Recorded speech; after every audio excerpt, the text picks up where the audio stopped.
All right. Today is what's the date today? December 15th, 2022.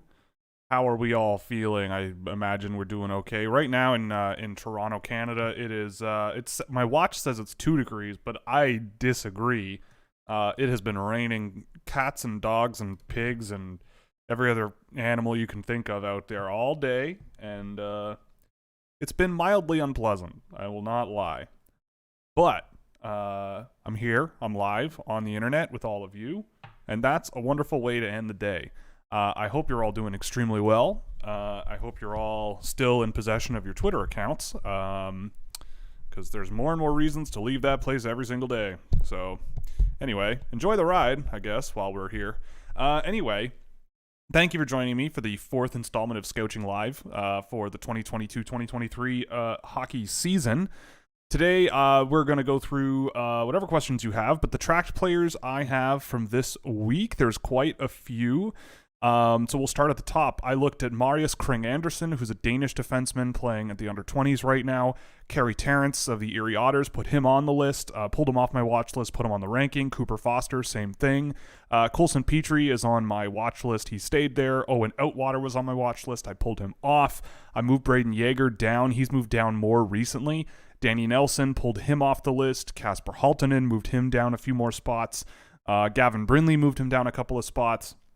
I did a game of Brendan Fitzgerald. That's Tom Fitzgerald's son, who's a 2003 USHL player playing for Cedar Rapids, and he did not go on my list. I did Martin Misiak. He went up a couple of spots. Arvid Bergstrom out in Sweden, he got put on the list. I moved Mikhail Gulyayev down a little bit. Tom Willander stayed the same. I did Otto Stenberg. He moved down. Tanner Molendijk, he moved down a little bit. I took a look at re-entry Cedar Rapids player Eric Polkamp. He still is not on my list. I moved Maxim Sturbach up a few spots. I moved Idar Suniev down 5 spots from where I had him. Granted, I had him really high. I did a game of Carter Sutherland, moved him off my watch list onto the onto the full rankings. And then Dylan Herkoian, another Cedar Rapids player who is a re-entry from last year, who I actually really, really like, but he didn't move anywhere on the list. He's still on the watch list, I think, but a really, really talented player, that kid who didn't get drafted last year, who I'll keep checking in on over the course of the season. Okie doke. Let's just jump right into the questions, because I have no more preamble. There's no other housekeeping. There's no nothing. Some stuff's coming out on McKeen's, World Junior related. Oh, I also am making a World Junior spreadsheet this year, like I did 2 years ago or last year. I can't even remember anymore. The years just blend together. I am gonna put that out with a World Junior preview in the next. I guess I better get working on it because the tournament starts in 11 days. So I'll get working on that, and hopefully in the next week or so, it'll be out once rosters are finalized. But yeah, there's going to be some stuff on McKeen's as well. Don't sleep on the Slovakians. I'll say that as much right now. Anyway, let's get right into the questions. We're getting started on the right foot here. Let's talk about Survivor. Yeah, thoughts on the season and the finale. Who from the draft would do best in that show?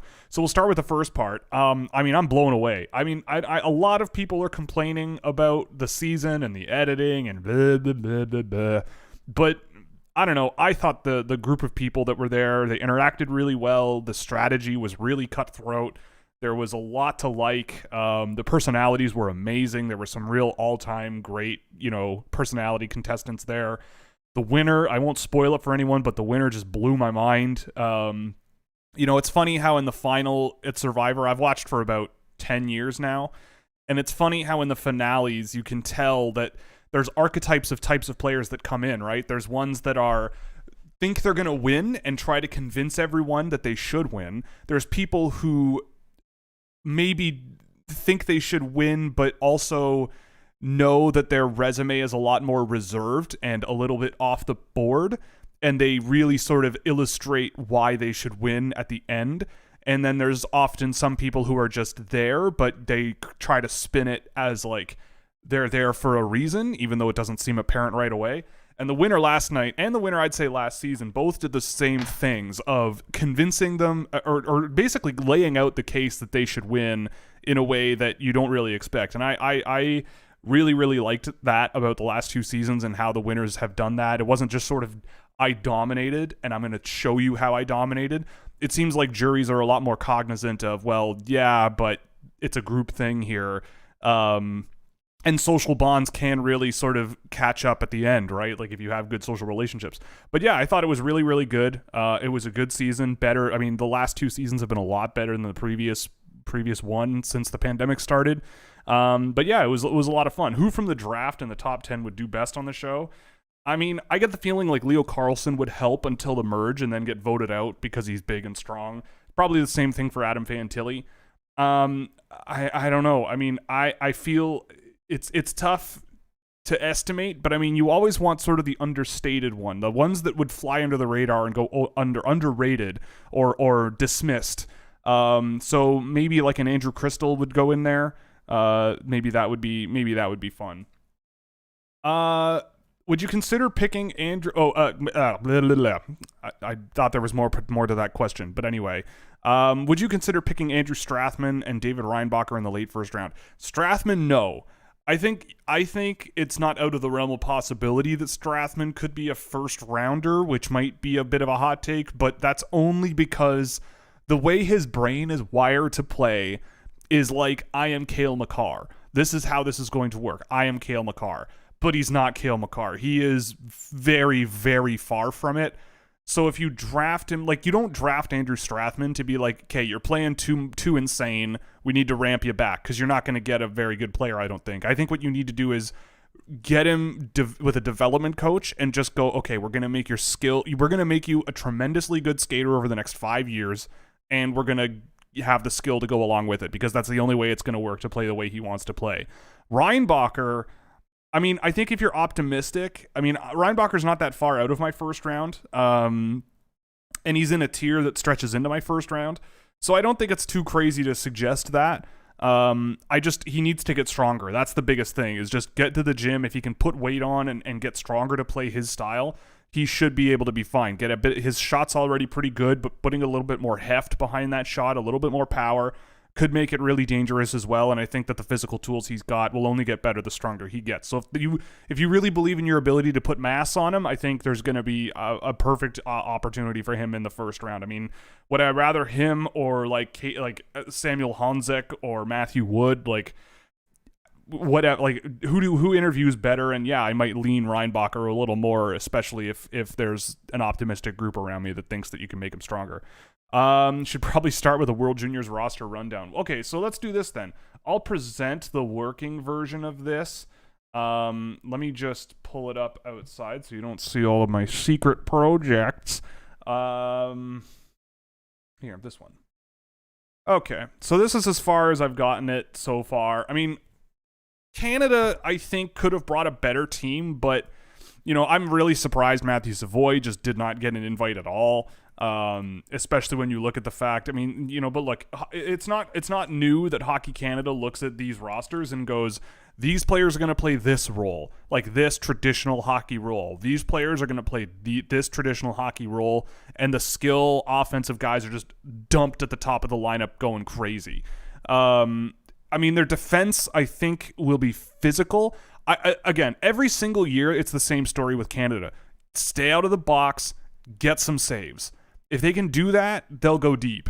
If their defense can't stay out of the box because guys like Ethan Del Mastro and Nolan Allen and Tyson Hines and Jack Mateer and whoever are bruising it up, then it's going to be troubling. Or Nathan Gaucher, Zach Ostapchuk, you name it. There's a number of players on here who, you don't want them taking inopportune penalties at the wrong time with a sensitive international refereeing system. So yeah, stay out of the box, get some saves. I think the States are going to have a good team as well. I don't know how good. I mean, they also have cuts to make. But, I mean, they're going to have some talented offensive firepower. Guys like Noah Laba also can be a physical force around the ice. We'll see how it goes. I mean, I think that U.S. and Canada, I'd say, are roughly comparable. But I think the U.S. brought a little bit more, like, pure skill. And if they can get some saves, I have no idea who's going to play net. I mean, it seems like Tyler Muzelik is going to be the guy. I would give Trey Augustine a go maybe and see how it goes, but he's very young, and you've got a couple more World Juniors where he's going to be a part of the team.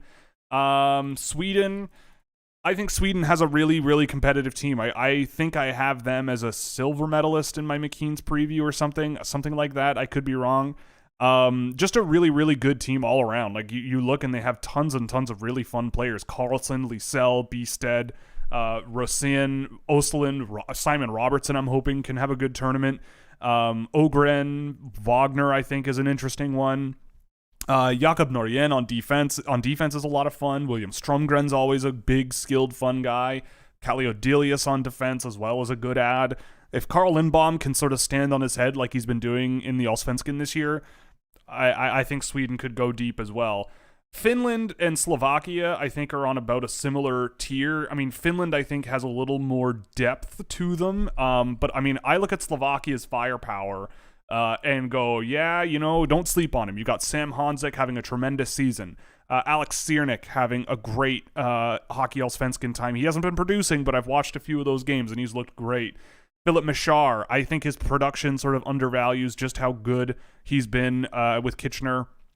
Dalibor Dvorsky, I'm not the biggest fan, but he's still pretty good. Maxim Sturbach should be a pretty good sort of dependable defensive player for them. Simon Nemec is coming. He should be a leader on the team. Adam Sikora, similar, I would say. Martin Misiak is one of my personal favorites for this year's draft. Alex Sotek is a guy who was on my list at times last year. I mean, I pulled him off eventually, but he's a guy who I've found to be impressive, especially against junior competition. I feel like he could use some skill and help chip in offensively. If Slovakia can get some saves from whomever is going to be playing in net, then I think they're looking pretty good. It's going to be a question of suppressing dangerous offense and stopping pucks. But yeah, and Czech Republic hasn't released their roster yet, so I'm not really going to comment on them. The Swiss team, I don't know. I look at them and I don't really see much in the way of anything. Like only players I'm familiar with are like Lorenzo Canonica, really. Leaket Reichel, I think his name, and Louis Robin, Jeremy Jabala Prada, Rodwin Dioncio. These are all guys that I've looked at, and Brian Zanetti is another one, and I don't know. I don't really see much there with these guys. Dario Sidler, I always really liked Dario Sidler, and I feel like he's going to be a major part of this team, and any success is going to come through him. But he's only one guy, and I would not be surprised to see Switzerland get upset a couple of times. I'm thinking, like, I would not underrate the Austrian team with guys like, I know Marco Kasper won't be there, but David Reinbacher will be there. I like Ian Scherzer. Vinzenz Rohrer is going to be there. I feel, I think Austria might be in tough to win, but I feel like if they have a really, really good game against a team, they just need to stay out of relegation for like 1 minute. But if it comes down to relegation and it's, say, Switzerland and Austria, I wouldn't be surprised to see them give Austria a run for their money, or give Switzerland a run for their money. Germany and Latvia, we'll see what happens. I don't think the Latvian team's not out yet, but this isn't also... Like, we saw Latvia upset in the World Junior A's this year. They upset a Canadian team, I think. I can't remember. My memory is fleeting right now. But they are a team where a lot of those guys play together all year. And you can never underrate a team where a bunch of their guys play together all year in a short tournament where every other team is just a mishmash of guys who, except for the States, probably haven't played a ton together. So I don't know. I mean, I think it's going to be an exciting year. Like, there's a lot of uncertainty, I think. I mean, I don't look at Canada and go, yeah, these guys, if they don't win gold, it's a miss. I look at the States and say the same thing. Sweden, I think, is bringing a good team. I mean, I think that right now, though, Canada, US, Sweden are kind of up there. And I'd say Finland, Slovakia, Czech are the next three. And then the rest are sort of going to battle it out at the bottom. I don't see Germany like blowing everyone's minds and surprising us. Same thing with Austria or Switzerland. The Czechs maybe could make some damage, but I think Slovakia is sort of the key sort of team that could upset some things and maybe score away their problems if need be. Have you had a chance to see Stenberg and Nord at the World Junior A Championship? I'm interested to see how they fare against Tier 2 juniors. I have not yet. I just watched Otto Stenberg today. I've seen them both a few times. But I'll check them out. I've been meaning to check in on the World Junior A. I watched bits of one game, but that's all I've done so far. Has Cam Allen had the same draft year as Ty Nelson kind of did? No. I mean, I look at Ty Nelson last year and thought, what I kind of really wondered what North Bay was doing with him. and like how they tactically were deploying him. With Cam Allen, I'm sitting there and I'm going, okay, like in very specific scenarios, I see why people like him, but in a lot of scenarios, I just can't do it with him. I don't know if it's Guelph like deploying him weird and wrong. I don't know. It doesn't feel like it. I mean, Guelph isn't a great team, but Cam Allen, I mean, he's playing so many minutes, and his defensive game is just a big work in progress. And if he's not skating forwards with the puck, and using skill, then he's really way less effective than he should be. Ty Nelson, I just felt like the offensive tools were there. It's just, and he was trying defensively, right? Like physically, he was trying to close gaps and just missing on stick checks. He was bouncing off guys in the corners, but he was going into the corners, and offensively, he still got that shot.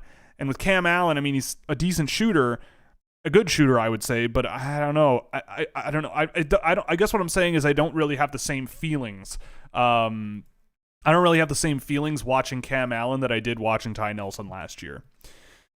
I noticed that Sam Cosentino didn't rank Andrew Crystal in his top 32 draft eligibles. Are there any glaring weaknesses in his game that could cause this? I know you have him high in your own ranking. I do. I have him at 5. I don't know. I mean, I look at him and I mean, the last game I did of him, he was pretty quiet. He's a guy who, if his feet aren't really moving under him, he can have trouble. Like, he is very evasive and creative. I mean, I don't know. This is anecdotal. I don't have any tracked data or any kind of proof, but I don't really remember seeing a WHL or a junior playmaker that plays like Crystal since like Mitch Marner. Just the creativity and the ability to extend plays and move more pucks into dangerous areas and just drive offense. I absolutely see Crystal being a guy who's sort of on that level. I mean, the production is outstanding, and I buy every second of it. He's a wizard. But I also look at him and I go, well, I remember Mitch Marner when he was draft eligible, and some people were a little lower on him because he, so quote unquote didn't play defense. And I looked at Marner and sort of thought, yeah, I look at Crystal and go, yeah, I don't think you're really drafting him to play defense, but also I get the feeling that he's so talented that I wouldn't really worry about him having to learn the lessons. I don't know why Sam Cosentino didn't have him on his list, and I frankly, at this point, after reading Cosentino's work for a number of years, I don't really care. I don't know. I like, you just read the write-ups that he makes, and they're not helpful. A lot of them are not correct. It's just, I don't know. It's pretty clear to me that I think Sam, considering that leading up to the draft, he nails a lot of players that feel really random, but then they go really high in the draft. Like, I remember he had Tyler Boucher really high in 2020, higher than most, and I was sort of going, what the hell's going on here? And then he was talking about him all week leading up to the draft, and Ottawa picks him 10th overall. So I wonder if he's just more tied in, like he watches whatever games he goes to, but he's tied in to whoever is working draft tables and gets told things and sort of incorporates that into his rankings of like, oh, NHL teams really like this guy, therefore I'm going to put him on my list. Whereas for me, I don't really care about that kind of thing. I look at it and just go, who do I like? Like that's kind of the point of being an evaluator. So it's, I don't know, it's just, it might be semantics, I don't know. But if that means Crystal's being underrated by NHL teams, I mean, I don't think he's going to be a second round draft pick, but I also said that about Logan Stankoven. But look, I guess to be charitable, with Andrew Crystal or players like him, you got to be elite, I think, to make it work in the NHL, right? Like he's got good speed under his feet for sure, but you got to have like epic speed in the NHL, I think, to evade pressure, epic skill at that size to be able to avoid physical pressure, escape from it, a great brain to recognize when that pressure's coming and executing on options rather than trying to extend puck possession for too long, unless you're Mitch frickin' Marner. And if you're concerned about Crystal's ability to do that in the NHL, which I am personally not long term, then I can see why you would be concerned, to the point where it's like, well, you don't want to draft him if you don't think he's ever going to play in the NHL and drive good results, when there's other players that will probably be, third line guys when Crystal can't stay in an NHL lineup for whatever reason. So I don't know. I don't play the projection game that hard. I just go, I like this player and how he plays, and I would encourage the hell out of him to keep getting better and show him the players in the NHL that I think he can model his game after. because I think he's a wonderful, wonderful hockey player. Can you give us NHL comparables to Edward Chalet? He looks like a brilliant skater in combination with good reach. I don't really know. It's hard because Chalet plays a very, very sort of brain first game. I wouldn't like, he's good, he's fluid on his feet for sure. Like, he gets around the ice pretty well. He covers a lot of ground, but I wouldn't say he's like a burner. He's not super skilled. He's not Andrew Crystal, right? Like, he's not Zach Benson. But he is very talented and very, very, very smart. And I think, he's slowed down over the course of this season, which is unfortunate, but he's not bad at all. He's a really, really good sort of winger. Reads the game really well, anticipates open space really, really well, floats around the offensive zone in ways where he's sort of dangerous for offense. Makes smart plays when when he's facing a threatening situation. He'll make a safe play and keep possession, and just does a lot of things really well against men's competition. And I feel like at the World Juniors, if he's placed with other really talented players for Czechia, he's gonna drive a ton of offense for that team at the junior level, like he did at the Hlinka. But we'll see what happens. I mean, I think that in my heart of hearts, Chalet's a little high on my board relative to guys like Sandin Pellikka, Perron, Gulyayev, even Simishev. But, I mean, I still like him a little bit more than guys like Danielson and Brindley and Pinelli, and Ryan Leonard might be higher on my board too. Maybe Ryan Leonard's a little closer to the top 12 or so, and Chalet might slip a little bit.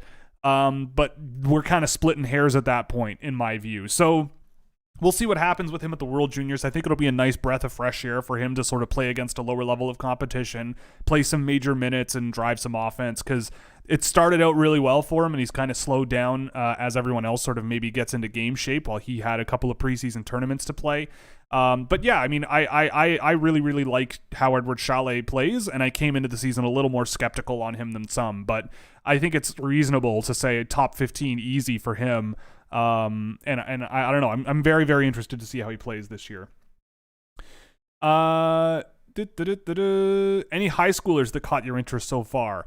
It's funny. I was actually watching some high school players over the week, just, when I'm up at 1 a.m, way too late, and I should be in bed, but I just keep going.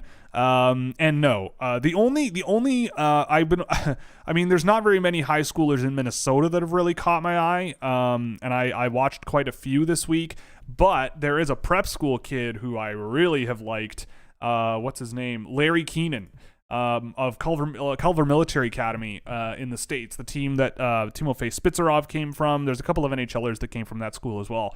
But this is a guy, I mean, he's got a point per game, 35% involvement on his team in prep, which is pretty good for a defenseman. He's got an absolute cannon. Just an absolute cannon from the blue line. He's big. He's 6'3" or 6'4".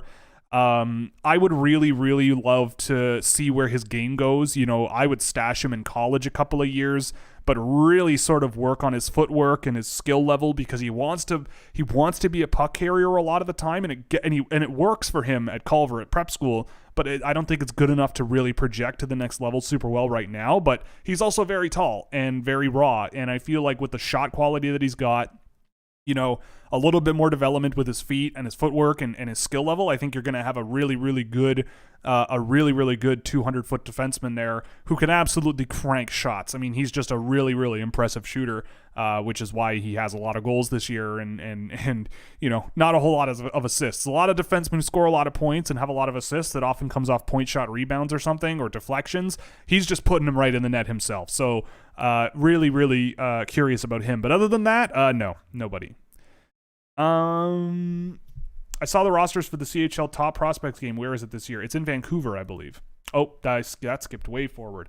How does this draft second round compare? Is it deep only at the top, or does that carry throughout? Like, some second rounders would be first in other draft years. So, I mean, the way I would frame it is, at what point do I stop getting really excited about the player that I'm watching on my list? And I would say that kind of stops in the 40s. I'd say like the last one on my list that I really am curious about is it's tough, because there's also some further down that I just haven't seen as much of, or there's bits that I really like. Like, I'm really excited about Hoyt Stanley, for example.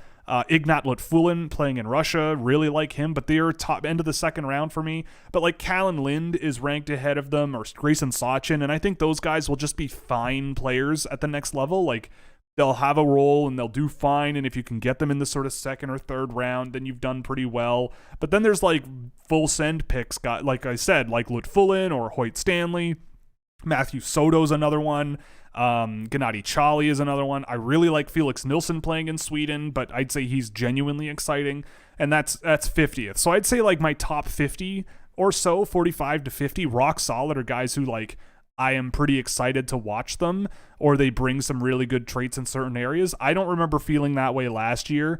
I thought that was about 20. And then the year before, I think 2020 was the draft year where I felt the most excited about guys.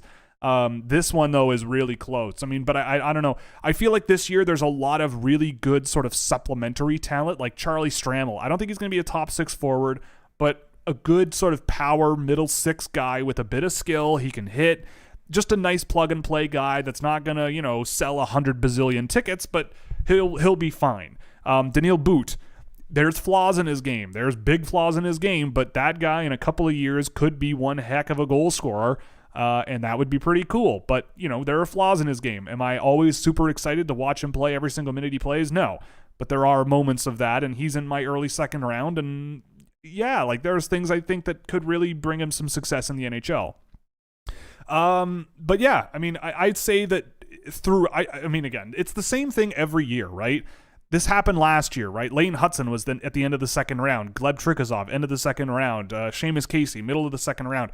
Like, if you're not drafting super, super high, like if I'm ever an NHL GM, if I'm not drafting super, super high, this year I would say top 7, 8, top 10 maybe. If I'm not drafting that high, you trade down and you stockpile as many late firsts and early seconds as you can. Do the opposite of what Arizona did last year, and just take big swings, because there's always going to be really good players that should be gone on the board already, and just see what happens.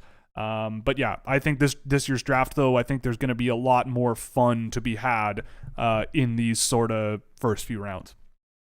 What's the data on Benson look like? I don't understand how underrated he is on most rankings. His two-way profile is awesome, and there's a possibility he's a center. So yeah, I mean, Benson, I have him ranked high. I don't really like looking at a player who is an extremely talented junior player. I don't really like looking at those players and saying, I think you've fully reached your potential. But there are people who say that about Zach Benson. The data for Benson is, I'd say, very good. Sorry, I need to if Ray Bro is in here, I need to rehydrate. It's very important to stay hydrated. But yeah, the data for Benson isn't bad whatsoever. But I definitely see reasons why people are a little bit concerned. He is a very, very high motor player. He really, I think, will need to, he's got a lot of work. He's got a lot of work rate, but in terms of, generating true separation speed, that's still a bit of a work in progress. He really doesn't get to the inside of the middle of the ice very much at all to get shooting opportunities. Like, I'm looking at his data right now. It's like 2/3 of his attempts are from low danger. And he doesn't really shoot the puck a whole lot anyway. But he's more of a perimeter playmaker from what I've seen, and I think that spooks some guys. Not really me, personally. He's a really, really gifted puck carrier. I would say he just doesn't do it very often. He relies on his passing a lot more, and I think that's because just getting going from a standing start is a little bit slow for him. I don't know. I think people are a little wary of really high work rate players who are undersized and thinking, well, how much faster are they going to get? How much stronger are they going to get? Can they play this way in the NHL? And if they can't, what are they going to do? I don't know. I look at Benson and go, if that means people are going to undervalue him and I'm a bubble team and I barely miss the playoffs, I'll take Zach Benson at like 12th overall happily, but I don't think that's going to happen. I feel like he's going to be a top 10 guy at least. And I'd have a hard time moving him down lower than I'd say 6 or 7 by the end of the year. Like Michkov, Will Smith, Crystal, I've got those guys behind him, but I could see Benson falling behind those guys, but that's a very, very, very, very, very, very close range. I heard someone say that Will Smith and Trevor Zegras have similarities. Would you agree? I mean, in a way, yeah. I mean, I think if you want to just look at pure creativity, like just some of the most bonkers puck skill moves that you're going to see in the draft, and I mean, Will Smith is probably right up there. Maybe Crystal as well. But yeah, I mean, he is one heck of a playmaker. I think Zegras had a little more in the tank from what I remember of watching him in 2019, just in terms of getting his feet moving and getting,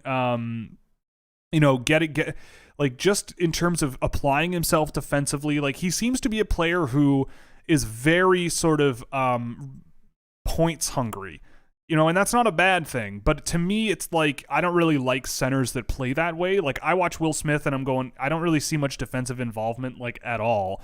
But when the puck is on his stick and he's getting into the offensive zone with it, like all bets are off. He's going to make a play, and he's going to make a really impressive play, and it's going to sell tickets, and he's a lot of fun to watch. And so in a sense, yeah, I think there's a bit with Trevor Zegras as an echo, but in terms of getting around the ice and applying himself at both ends, I think I saw a little more out of that with Zegras when he was this age. And I mean, I watched him the other night against the Leafs, and I thought he was zipping around pretty good, and he's a guy that I think if Will Smith does sort of want to play that style of play, that could be a guy that you could sort of show him tape of and go, look, this guy's zipping around the ice a lot more, and it's because he has to. In the NHL, you have to. And so, I don't know. I think Will Smith will get there. It might take a year or two in college, obviously, to do it, but super, super creative. I think he's one of the most creative players available in the draft, especially up front and skill-wise, I would say.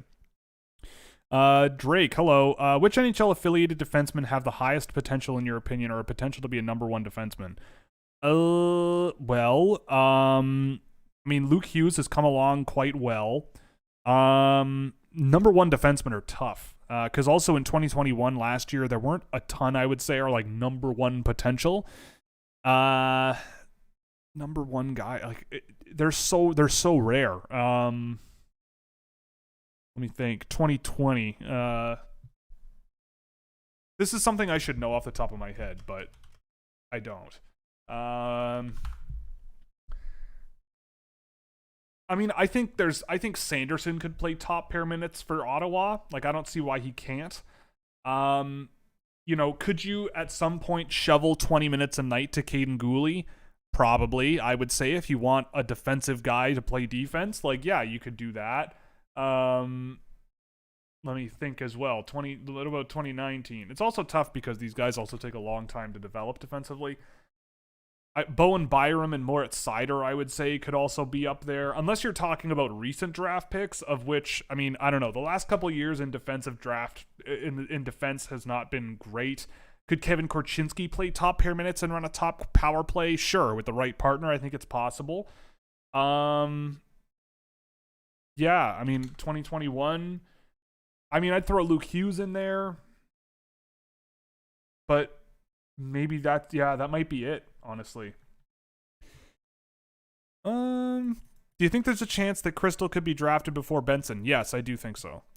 Good evening, William. What's your favorite non-meat pizza topping? Ooh. Sun-dried tomatoes. Are any concern with Carlson's production slightly slowing? No. No. He was outperforming his expectations production-wise right out of the gate. And when I've watched him in the SHL, I did not think he was a point-per-game player at all at that level. Like, I don't know. I thought it was kind of ridiculous how much hype he was getting, but I get it. Like, people don't watch him like a lot of, like, people aren't watching him. They're just seeing the points pile up. Like, I look at Leo Carlson and see a tremendous building block of a player, like, really, really skilled for his size, really sort of creative and sees the ice really well offensively, especially in the offensive zone. Like, how he can pull pucks around pressure is really impressive for a big guy. He's strong. He has some quick hands, and I think that if you give him some time, he's going to be a heck of a power center for you. But yeah, I mean, I'm not concerned because I've seen him play enough where I'm going, okay, like there's moments where I'm like, oh, I get it. This guy could be really, really something. But then, a lot of the time he just kind of is keeping up. He's doing well, just not looking out of place in the SHL. Like, there's no point in playing him in junior at all. And I think that you give him another year in Sweden to play like top 6 minutes a lot, you're going to get a really interesting player after a season. I'm not really concerned. Like, I don't know. It's funny how the longer I do this, the less I care about points and the less a lot of people should.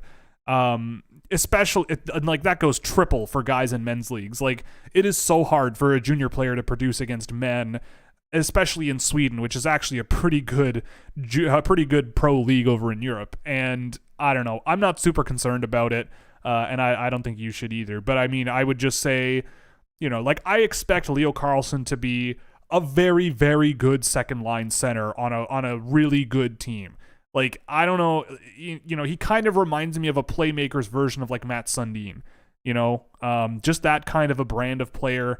Whereas instead of Sundin's shot and an offensive skill there, he's more of a skill-based sort of playmaker off the wing. But I mean, he's a tremendous prospect, and I would say a lock to be in my top 5 at the very, very least. Any thoughts on Alexander Nikishin? Arguably the best defenseman in the KHL as a 21-year-old.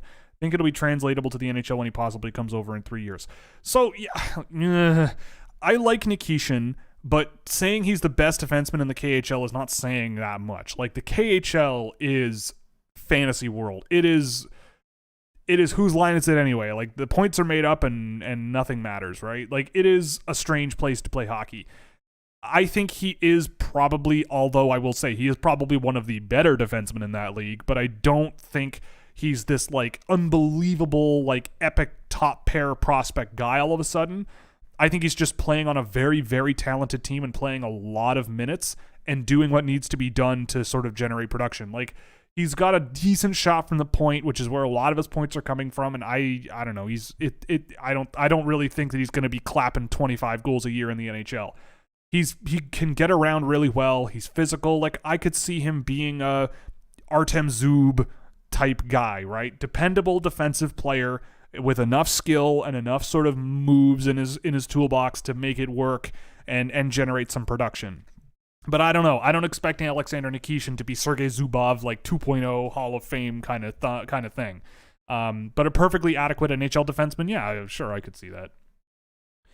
Thoughts, Ryan Leonard's style? I mean, I don't know how he dresses, but I imagine it's decent. Those American kids, they know how to dress. But Ryan Leonard, I mean, to be serious, really impressive player. I mean, he's a guy who gets up the ice real well. He attacks the net real well. He's a guy who there's not very much passing going on, just looking at his data right now. I've only done a couple of games of him, and I should do more. I will do more. But the transition game looks fine, especially offensively, and the guy just does not shoot from low percentage areas. He has an ability to attack the middle of the ice and does it a lot. Really, really cool player. I mean, I like Ryan Leonard quite a bit. He's moved up my board a lot over the course of the year. But again, I will also put out the parable of beware of players that score a lot of goals and don't do much else. Like, in the NHL, you need to be a team player to be a really complete high-level player a lot of the time. And Ryan Leonard is sort of more of a, give me the puck and I'll worry about the rest kind of thing. And that can work. But people catch on to that in the NHL, and they'll double coverage you. They'll box you out. They'll do what they can to prevent you from doing that. So you got to have multiple things to pull from. And I just haven't seen a tremendous amount out of him where I'm sort of, really thinking that there's a lot of tools he can pull out of his toolbox. But he's a very, very talented goal scorer for sure. Any new thoughts on Matt Nyes? I have not seen him play at all, so no. Zach, hello, Will. What are your thoughts on last night's season finale of Survivor? We went over that off the top of the show, but I love how it ended. It was not what I expected whatsoever, and it was awesome. Do you think Michkov's upside is higher than Fantilli's? No. No. Hard no. I wrote down 3 names while watching some games and can't remember why. Can you give us short takes on them? Oliver Bonk, yeah. Kerry Terrence and Idar Suniev. Yeah, Oliver Bonk is interesting. I mean, he's not on my list. He's slow. He plods around. He's physical, for sure. Loves to use guys' backs as a washboard, which means he's probably going to go in the first round. He's got an okay shot from the point, which is where a lot of his production comes from. He just shoots and hopes for the best. He's a player who keeps it simple and he's fine. Just not a guy that I'm super interested in drafting. But he's a guy where he's going to get drafted like 32nd overall and play bottom pair minutes in the NHL, or maybe number 4 minutes, kill penalties, and people are going to say, oh, you missed on Oliver Bonk, and it's going to go, well, no, it's a philosophical thing. Like, I'm not using a first-round pick on him. I'd much rather use a first-round pick on someone else who there might be 10 other guys who are in the NHL playing second line, second pair minutes that I would much rather have picked than Oliver Bonk, but I guess you got a good NHL player or whatever at the bottom end of your lineup, fine. I don't know. I don't really see much out of Bonk that makes me excited to see sort of a ton of upside there. But he's fine. He's dependable, and I feel like he's going to play in the NHL. Carey Terrence, I want to really like Carey Terrence. I mean, I liked him. He's very, very much at the tail end of my board, but with Carey Terrence, I see a really talented transition player. That's where his bread and butter is, but kind of struggles offensively to actually produce. Gets to the net though. Like, he attacks the middle of the ice a lot. A really, really interesting player. I mean, it'll be interesting to see what happens with him, but like as a mid to late round pick, you could do a lot worse than Carey Terrence. He's a good transition guy. You pair him with some scoring forwards and you could get something out of him. And Idar Suniev is my new god. I pray to him every night before I go to sleep. He is a wonderful young man who is just running the show over in the BCHL. I love Idar Suniev's game a lot. Big, skilled. If he can just learn how to skate a little better, create a lot more speed a lot quicker, he's going to be ruthless. His ability to make plays through traffic and make plays off the boards and the ability to just drive to the middle of the ice off the puck and get chances and make space for himself. He does so many things that are just so good.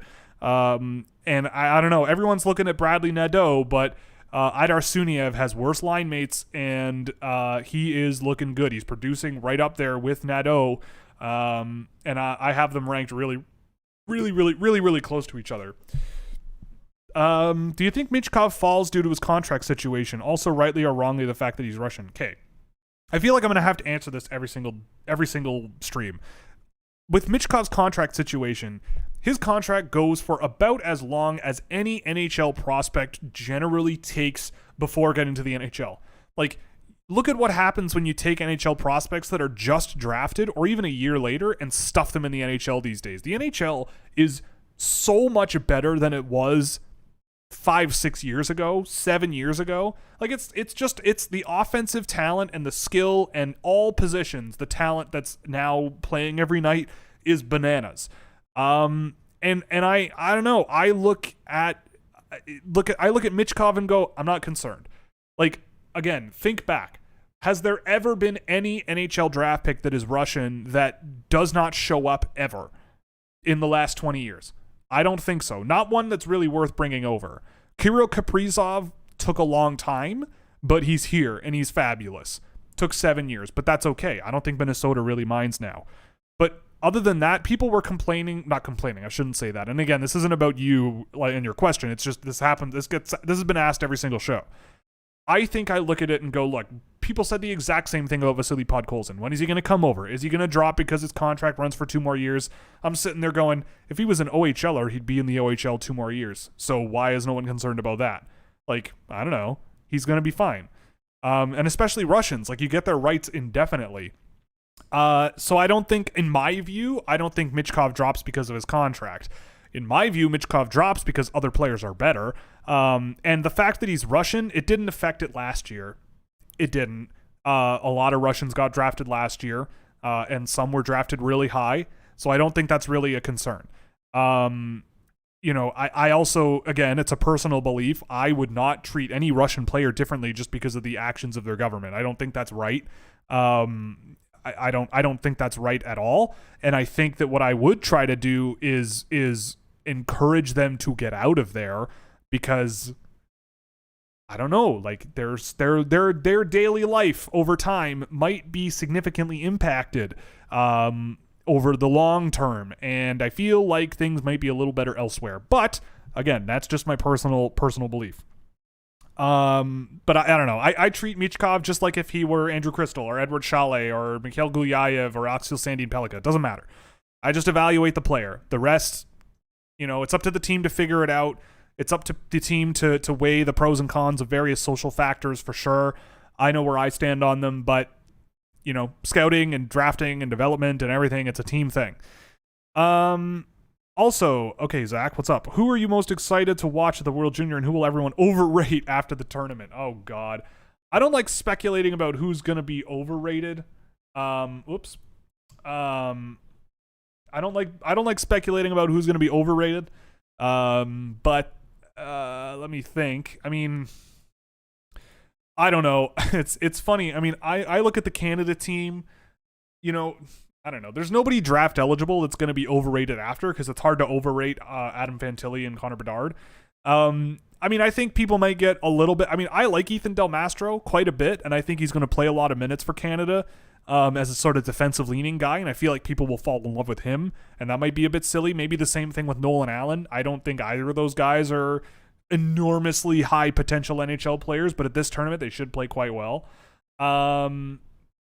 But I'm most excited, honestly, I'm most excited to watch Martin Mishak. I want to see how he does, because I am convinced that guy is better than his production in Slovakia has been this year. It's about on pace with what he did last year, I believe. But I don't know. I love that guy. That guy, forechecking, I don't think there is a better forechecking forward outside of maybe Zach Benson that I've found. I don't know. I'd have to look at my list. Yeah, like maybe Luca Pinelli, Idar Suniev, but not really. I mean, I think Mishak is just a heck of a hockey player, who I think is just going to get better and better and better if he keeps playing like he does, and if he gets stronger than he is. He's 6'2", there's a lot to work with. So yeah, Mishak's a really, really good case for a guy that I certainly would want to see play at the World Juniors, and I think he could sort of put his name down there, especially if Slovakia shocks the world.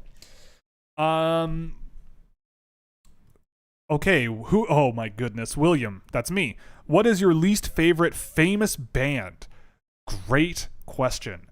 My least favorite famous band. So again, I'm just going to go off of my interpretation of what famous means, because there's no arbitrary understanding of what this means. I'm killing time because I have a sneeze cooking in my brain right now, and I don't know if it's going to come.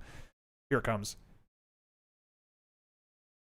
Nope, it went away. Great, that was fun. My least favorite famous band.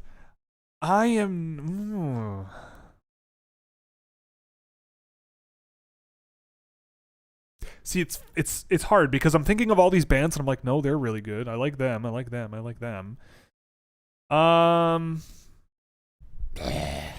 Least favorite famous band.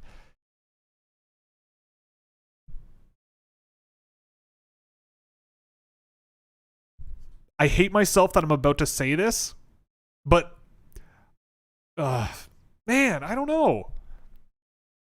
Someone says the Smiths. The Smiths are okay. Someone said the Beatles. I kind of like the Beatles, but I do think they're not as good. The Beatles was the first band that popped into my head, but I don't really hate the Beatles. Like if someone put on a Beatles record, I don't really care. I'm not a huge Beatles guy, but I'm not huge. There's definitely bands out there that I just am not a huge fan of. But I keep thinking of bands that I love. I can't help myself. I keep thinking about bands I love. I love The Who, classic band that I love. The Rolling Stones, I'm kind of meh on. I'm not huge on the Rolling Stones. But they have some of their music is just absolutely unbelievable. I love Pink Floyd. That's a classic rock band. There's a lot of 80s bands that I love, like Tears for Fears, Till Tuesday, U2, Maroon 5 sucks. I don't like Maroon 5. I don't think that's a controversial take, but they're pretty famous. Someone mentioned Led Zeppelin. I kind of like Led Zeppelin, but I do think things are a little bit out of control with them. I don't really know. That's a good question. I'll think about it and see if we have an answer later in the show. Howdy, Graham. What's going on? Who do you think is the best four-way mobility amongst defensemen in this draft? Dmitry Simashev, I would say, is up there. Maybe Luca Cagnoni. Simashev, though. Maybe Molendyke. One of those. What's the deal with David Reinbacher? Style of play, NHL comp stylistically, not in terms of what he will be.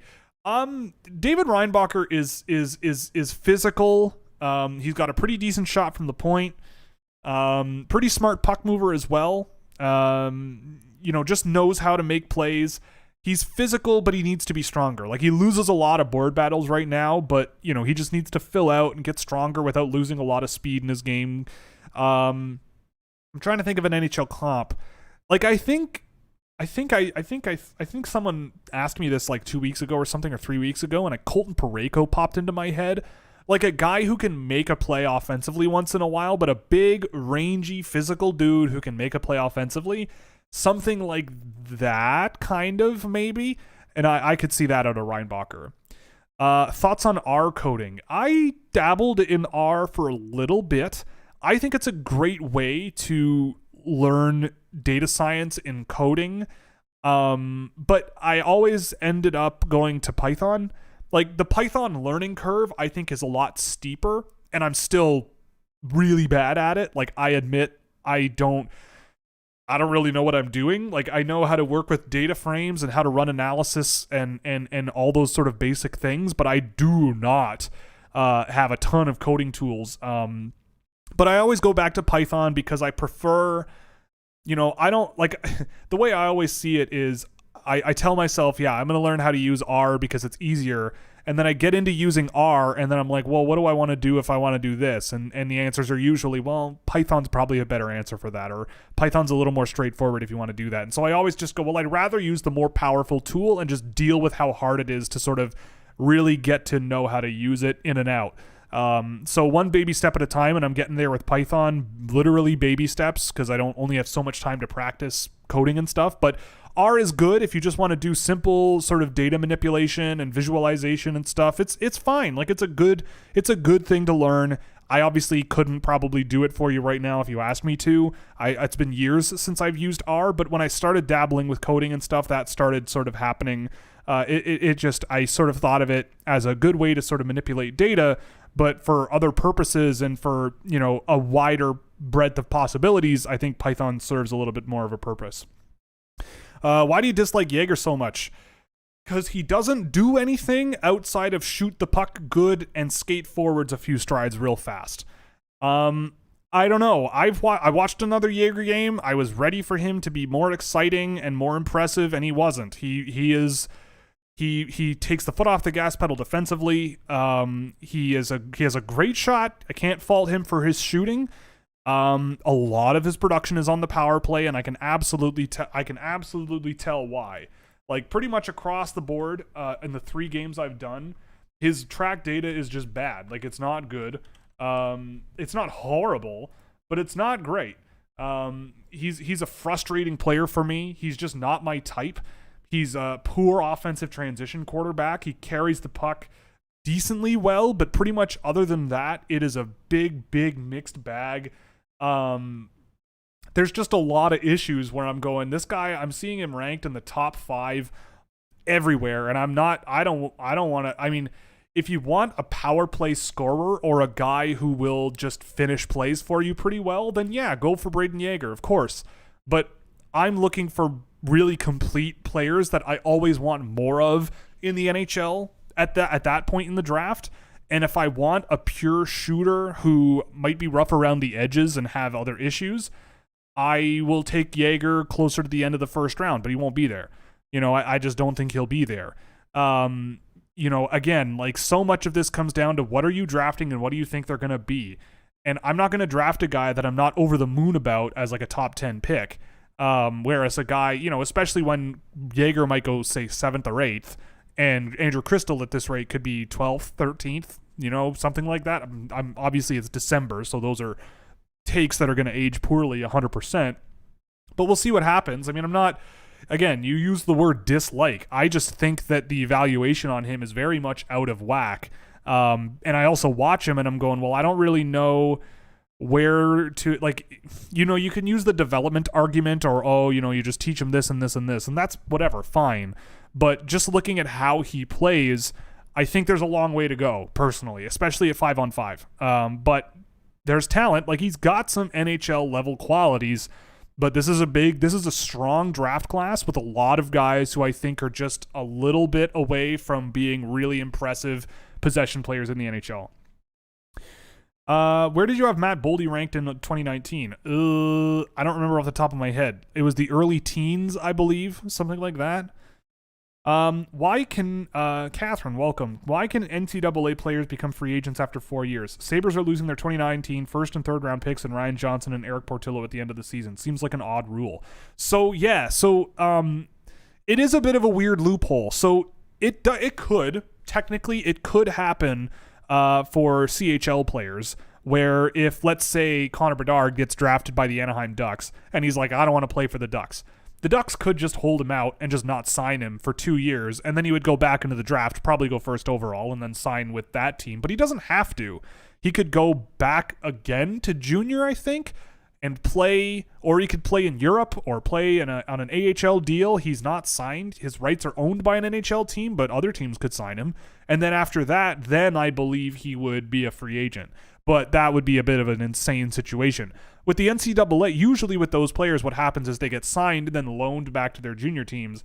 But you can't do that in the NCAA because compensation rules are really, really strict. So with NCAA players, they just go, well, if I spend 4 years in college, I can't go back into the draft because I'll be too old. So that's the rule. They'd be too old to go back into the draft, I believe.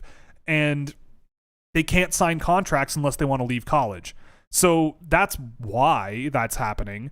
I wouldn't count it out right away that those two guys aren't going to sign there.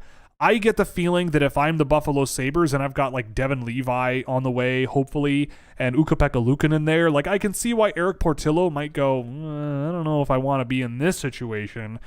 But, I would trade like a pick for Eric Portillo, no question. Ryan Johnson, I think I like him too. I would be disappointed if he didn't go to Buffalo because I feel like there's roles for him there. But we'll see. I think it is a bit of an odd rule.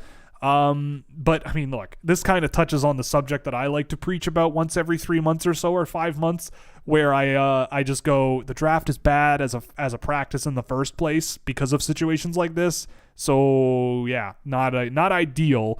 But based on the way the rules are and the way ages work and everything and how college careers work relative to the CHL, it is it's unfortunately the nature of the game. What is your favorite aspect of Luca Pinelli's game and how does it translate to the NHL?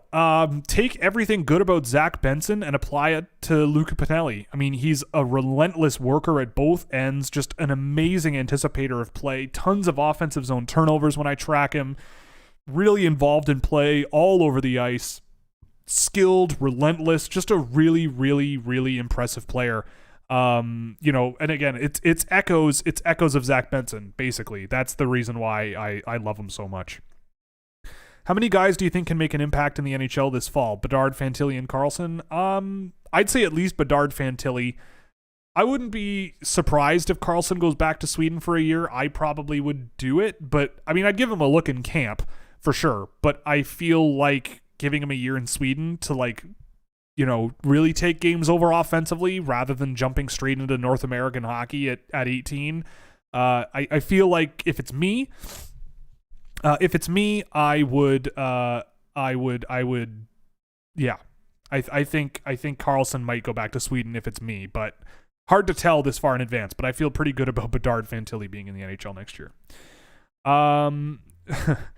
What is your top 10 or just 5 draft eligibles who have played a significant time against men this year? Not sure if you want to include the NCAA in that.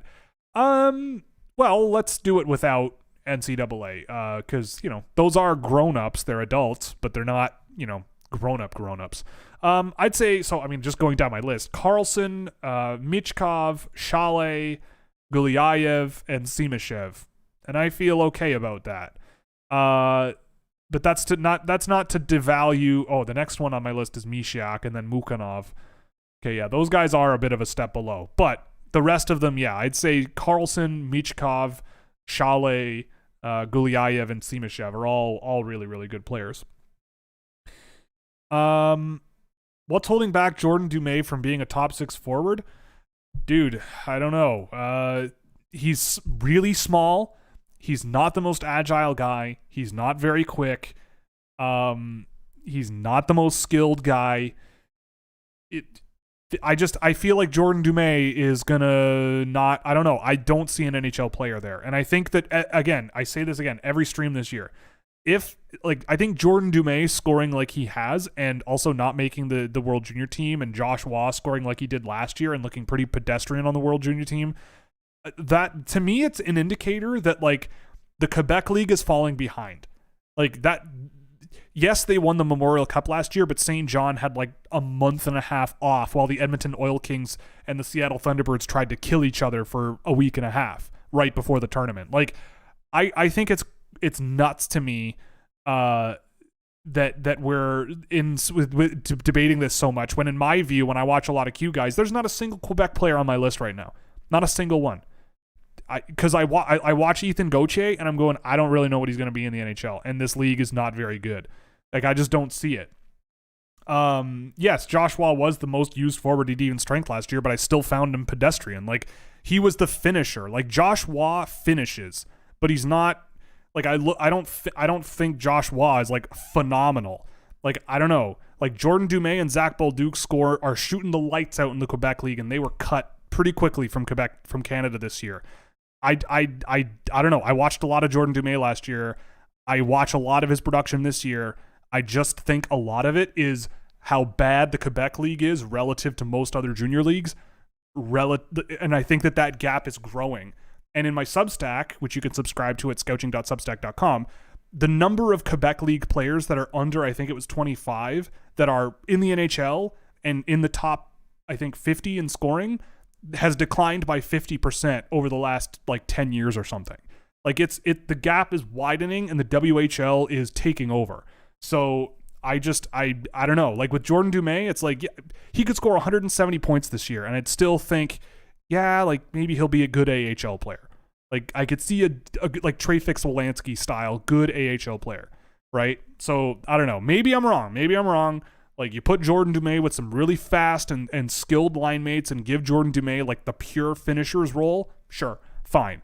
But the lack of foot speed that he's got, and the lack of strength, and the lack of size and reach and high elite level skill just really limits his projection for me. I think it's good enough to work in the queue, but I don't think beyond it. It's going to be an uphill battle for sure. I'm not trying to say he's never going to work out, but it's an uphill battle, I think, for him.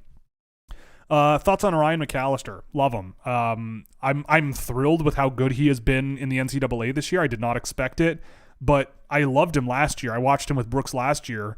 I talked to some NHL scouts about him, and they thought, yeah, he's kind of a good player, but it's the AJHL, and his team is dominant. It's hard to parse that. But he was the only one on that team that I watched where I was like, this guy looks actually kind of interesting. So I'm glad he's doing really, really well. He's an interesting player. He's got an unbelievable finish on his shot. He's really skilled, really creative, loves to go below the goal line and misdirect players and put pucks where you don't think they're going to go and generate a lot of offense that way. He's an impressive player. I don't know if he's going to get drafted. I don't know, but I would absolutely be asking him about a camp invite next year to see what he can do. Dragicevic is totally going to be that guy with this year where equivalency models love him and rank him top 10. Then we see long Twitter debates. Yes, absolutely. 100 billion% Cam. That will be what happens. I mean, I watched Dragicevic a lot this year because I constantly think I'm underrating him just because of his production. No, it's like Denton Matejchuk last year, but on steroids. Not literally. I don't mean to throw out the accusation that there's a player on steroids. Swear to God. But I mean the style of play is You give this guy the puck because nobody else on the team has skill, and you let him do whatever he wants. And he does. But then when he doesn't have the puck, he's not doing anything because he doesn't really have a good set of feet under him. So when I look at Dragicevic, I go, okay, he can shoot. He's got some decent puck carrying ability in a straight line, and he can generate offense for you because you just give him the puck and don't worry about it. But is that a good defenseman? Is that a good defense prospect? In my view, no. I just think there's a long way to go and a lot of things to work on, and some habits that will need to be broken. But I don't know. You might get a guy who can squeak his way into the NHL just from playing how he does. But also, I think over the last, I've done 2 games of him so far this year, and I think he's been involved in 2 defensive transitions total. He just takes the foot off the gas pedal, gives guys space, and sits back. Maybe that's Tri-City's problem, but I don't really see the footwork really making up for that difference in the long term. But he's got some decent tools. But yeah, I think that he's going to be a guy where equivalency models have him in the top end of the draft, and just is not what what he seems to be in the models. What song do you think you could crush at drunk karaoke? Where the Streets Have No Name by U2. I would smash that song. What else? Bring It On by Seal would be another one I think that would be on my list. Like half of that Seal album, it's just called Seal, I think from 1995. Like half of that album with Kiss from a Rose, Bring It On, Prayer for the Dying. I wouldn't do Prayer for the Dying even though it's a great song, just because it's kind of a song about people who die. I don't think I would do that at karaoke. At least not like that kind of a song. But yeah, those are all good options. Where would Gleb rank if he were available in this year's draft? Oh, from Gleb. Hello, Gleb. I don't know. That's a good question. Probably in this group here. So between 7 and 12. I think I'd put him between Jaden Perron and Mikhail Gulyayev. I'd say 11. We'll say that. Bedard or Fantilli for Arizona? I mean, knowing how Arizona drafted last year, they would go with Fantilli. I think it's that simple. I imagine they would draft Bedard, but I mean, they traded up a tremendous amount to draft Connor Geekie. They traded to get Zach Kassian and added Maverick Lamoureux with that draft pick. Arizona loves their big boys, and I get the feeling that it would be they would lean Fantilli, to be perfectly honest with you, which sounds crazy, but I know that it's not as crazy to like some NHL people than you might think. It's a discussion, I will say that. Oh, and speaking of which, from Scott, any chance Fantilli overtakes Bedard as the favorite in the draft? Probably not, but I think they're much closer than people think. They're both first overall caliber players. I think Bedard, to me, it's like the difference between, would you rather have Patrick Kane or, like, obviously not directly comparing them, but like, would you want Patrick Kane or Eric Lindros? Give me one or the other. I'll take the guy who can score 120 points in an NHL season, might score 60 goals a few times. I'll take that guy, sure. But also, there's a really, really good 200-foot, all situations guy who can grip it and rip it, a guy who can make a play off the boards, a guy who's 6'3" or something with skill as if he's 5'10". Like, that's rare and really beneficial in the NHL. Like, what would you rather, right? I don't really care. I'll take one or the other. I think they're close, but I mean, Bedard's offensive skill and talent to just pick spots in the net and just score at will is really incredible. It's incredible. Have you seen much of Sheamus Casey so far this year? He's been insane. Yes, I have, and yes, he has been. I am feeling pretty good about having him ranked 12th on my board right now. No question. Will, have you remembered to drink water? I have not, but I will do so now.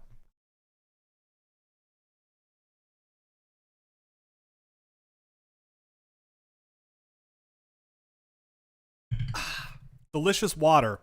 Delicious Halton region water. Why aren't people higher on Gulyayev? Oh, let me tell you about Mikhail Gulyayev. Oh, Carly Rae Jepsen with a $5 donation. Hello, Carly Rae. Big fan. Underrated Canadian pop icon. Wonderful. Thank you for the donation. Any updated Brad Lambert thoughts? Well, Carly Ray, I haven't seen much of him in the AHL, but he's been playing pretty well. It is going to be so important for people to remember that in 2 years, when he's still in the AHL, he's still going to be like 20 years old. Like, I give him, you give him 2 years to learn and grow. I think you're going to be very well rewarded. He's looked pretty good at times in the AHL. I think he's still looking a little snake bitten. I don't know how that's happening, but he's been looking okay. And I think long term he's going to be just fine. But he probably will take a few years to get there. Okay. Yeah, where were we? Oh yeah, so let me tell you about Mikhail Gulyayev. That's a guy who I watched him this morning while drinking my coffee in the morning. He is a guy who might be one of the most skilled and quick from a start defensemen in the entire draft. That guy will escape from pressure faster than pretty much any other defenseman in this year's draft, and I don't think it's particularly close. Excuse me, I'm gassy. He's relentless with his feet, just moving and generating speed, really skilled. But outside of that, big time work in progress. Like, I don't know, this guy simultaneously, he found ways today to miss on his passing targets constantly.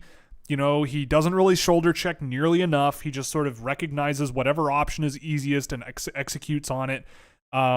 I think that he is, but he's supremely talented for a defenseman. Like, he's my second ranked defenseman in this year's draft. He was number 1 this morning when I woke up, but I moved Sand and Pelika up. I think Gulyayev just has he needs to be better physically, defensively, and positionally. Like, there were moments in the game I watched today, which wasn't in the KHL, where he'll just gap on guys. Like, guys will skate by him in the defensive zone, and he's got his eyes on the puck. And he's not even shoulder checking to see guys around him. And next thing you know, the puck's in front of the net, and the guy that he didn't cover is getting the puck in front of the net, which is not what you want out of your defenseman, especially your small, skilled guys. So being more aware of what's going on around him is going to be, like, absolutely pivotal. Keeping his head up, keeping a good scan of the ice, and knowing what's going on around him, rather than just, I'm going to get the puck on my stick and I'm going to skate it up the ice myself all the time. Because in the MHL, that's what he does. He doesn't belong in the MHL. He can get away with doing that there. In the VHL, he can do it, but he also is kind of forced to try other things. In the KHL, he doesn't really get the ability to do that so much, and I think that does force him to play a little bit safer.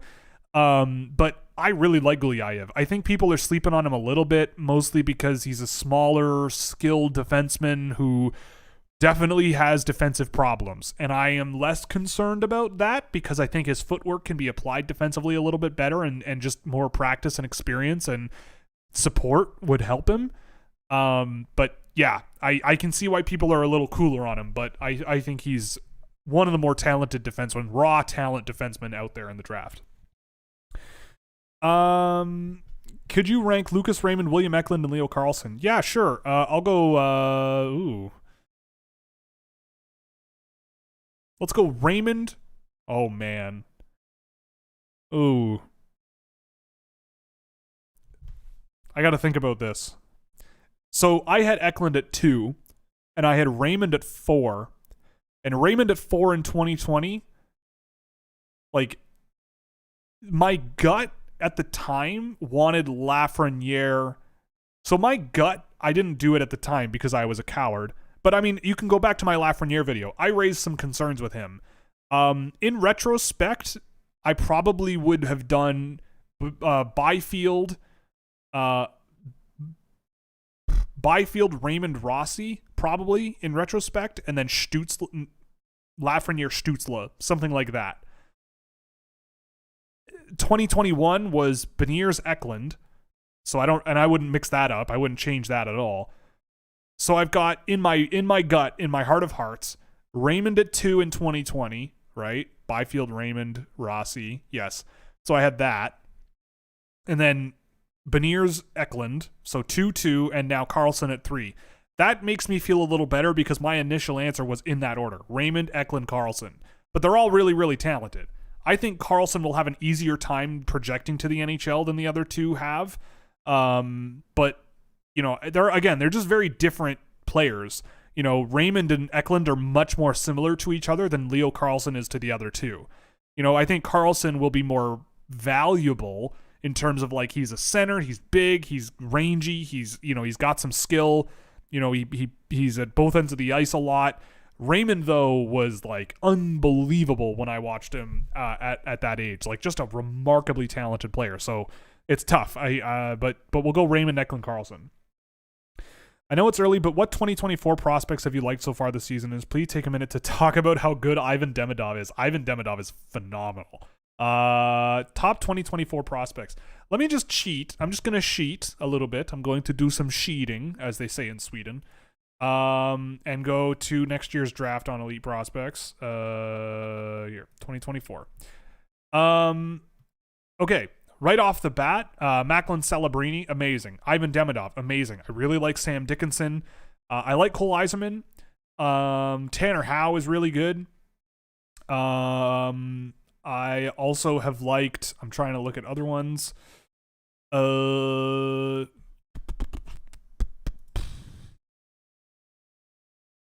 Andrew Basha in Medicine Hat. Don't sleep on him. He's good. Beckett Seneke, I like him as well. He's been good with Oshawa, and they suck. Jeremy LaRue in Chicoutimi, I liked with Stansted College last year, so I'm hoping that he takes a big jump next year. Just a guy that I've liked watching. Who else? John Whipple, NTDP defender. I think he's an interesting player as well. Michael Hage, I've liked. Berkeley Catton, yeah, he'll be another one for sure. But yeah, Ivan Demidov is awesome. I love Ivan Demidov. I frankly like Ivan Demidov more than I liked Matvei Michkov last year. I like Matvei Michkov less last year than I've liked Demidov this year. There, that makes sense. Why does Sam McGilligan love Lukas Dragicevic so much? Because he stinks. Sam Kohler, hey Will, it has been a while. I was curious what you think of Simon Robertson's progression. He's getting a little more ice time. A lot of the right things are going right for him. He's still a phenomenal shooter. I don't know. I'm excited to watch him at the World Junior. That's going to be an interesting experience. So maybe ask me after the World Junior, because I also haven't seen a tremendous of him at the SHL level this year. But when I have, I'm going, okay, yeah, this is still a good player that I would have drafted when I put him on my own list. Oh, Sam is here. That's too bad. That's a darn shame for all of you. I'm just kidding. Sam's a good dude. You should all follow him on Twitter. If you can still access your accounts, that is. Crystal versus Benson skating-wise. Yeah, I mean, I'd say Crystal is better on his edges and more dynamic. I think Benson isn't. I think they're both equally sort of like slow. They're not fast, I guess I should say. Benson is more, Benson works more, I think, at both ends of the ice. But Crystal just uses his edges a lot better to create space and change angles and a lot of sort of higher end motion things, but sort of doesn't really bring that same kind of effort when he doesn't have the puck, because a lot of that relies on having the puck. Who does Benson remind you of when evaluating in comparison to recent drafts? Marco Rossi? Kind of. Who else? 2019, trying to think of who. Not really. 2020, 2021. Marco Rossi's the one that jumped to mind, and that's probably the example that I would, yeah. What was behind the Sturbach bump? He picked things up. Well, I mean, I just had Sturbach ranked really low. I mean, he's ranked on my list right now at 52. I had him at like 60 or something. And I don't know. He seems like a perfectly capable and dependable defense-first defenseman, and that's okay. I think he's got some decent shiftiness and skill on the back end, but I'm not thinking that he's this like overwhelmingly high-end guy. I just think I had him ranked too low. And there were other guys like Gennady Chali and Lucas Gustafsson, for example, where I'm going, okay, Theo Lindstein, like, who would I rather have? If I want to like go insane and swing on the most upside imaginable, Gennady Chali's the guy. If I want sort of more of a stable, safer style with a bit of skill as well, then maybe Maxim Sturbach's a better option. But it just depends on what you want. But yeah, I just moved him up a bit because I had him behind some other defensemen that I think he's a little bit safer to project. Mazden Leslie thoughts. Good hands, but that's kind of it. I don't know. I've watched Leslie a lot this year, to be sure. I tracked a game and was not a huge fan, but it's about time I checked in on him again. It's just been a long time since I've seen him. But I just wasn't super blown away with his game, and I feel like other players are driving a lot of his production. Do you think if the Blues choose 9th or 10th, they would be interested in a guy like Nate Danielson? Do you think he could go in the top 10? I do think he could go in the top 10, and I do think the Blues would be interested in him. He's one of the guys that I think comes to mind for sure. Just let's flip this over to averages. It's obviously December and things will change quite a bit. Like Callum Ritchie comes to mind as well, maybe in that slot, but yeah, I would look at Danielson as a decent option. Danielson, maybe Stramel, but that would be high for him. The Haltonen, I wouldn't draft him that high at all, but St. Louis loves to go off the board a little bit sometimes. But yeah, Danielson seems like a perfectly reasonable player to pick at that range. Okay, it's not undoing. That's cool. I'll just do it myself. Thoughts on Bjarnason? Ew, goaltenders. I don't really know. I've watched him a bit. He's ranked on my list, but that's more of a data case. That he's probably a decent option in the second round, I would say. I like him and Jacob Fowler, but I haven't taken a super detailed look at him, and it's a good reason to do that. Let's see. Look at goalies. I'll put that in bold or all caps in my little notes here, and we'll figure it out later. Why is TSN still condescendingly obsessed with the Sweden World Junior streak and gold drought, almost to the point of it being weird? What do you make of that streak? It's just a thing, It's just a thing to talk about. They got to fill time. It is an interesting trend, but it's not, it's a different group of guys every single year. Every single guy, except maybe 5 or 6, are new every year. So it doesn't really, I don't know, it doesn't make a difference. What I do think is that Sweden's coaching at international tournaments recently has been lackluster, I would say, or I don't know if it's getting them to gel as a group so quickly. I feel like that can be a massive hurdle where you have a coach coming in with a bunch of guys that he's probably never coached before. I should say a bunch of players that they've never coached before, or maybe most they haven't coached. The players haven't played together very much before, if at all. And you have to get them to be cohesive and play as a unit really quick, and you only have a couple of exhibition games to practice. And I get the feeling that Sweden, they've played disjointed and individualistic and sloppy international hockey for a while. Even though they did just win, was it the under-18s? They just won an international tournament, but on the whole, at the Junior A's this year, they had a really good team. They have a really good team, and they've had a bit of issues getting going.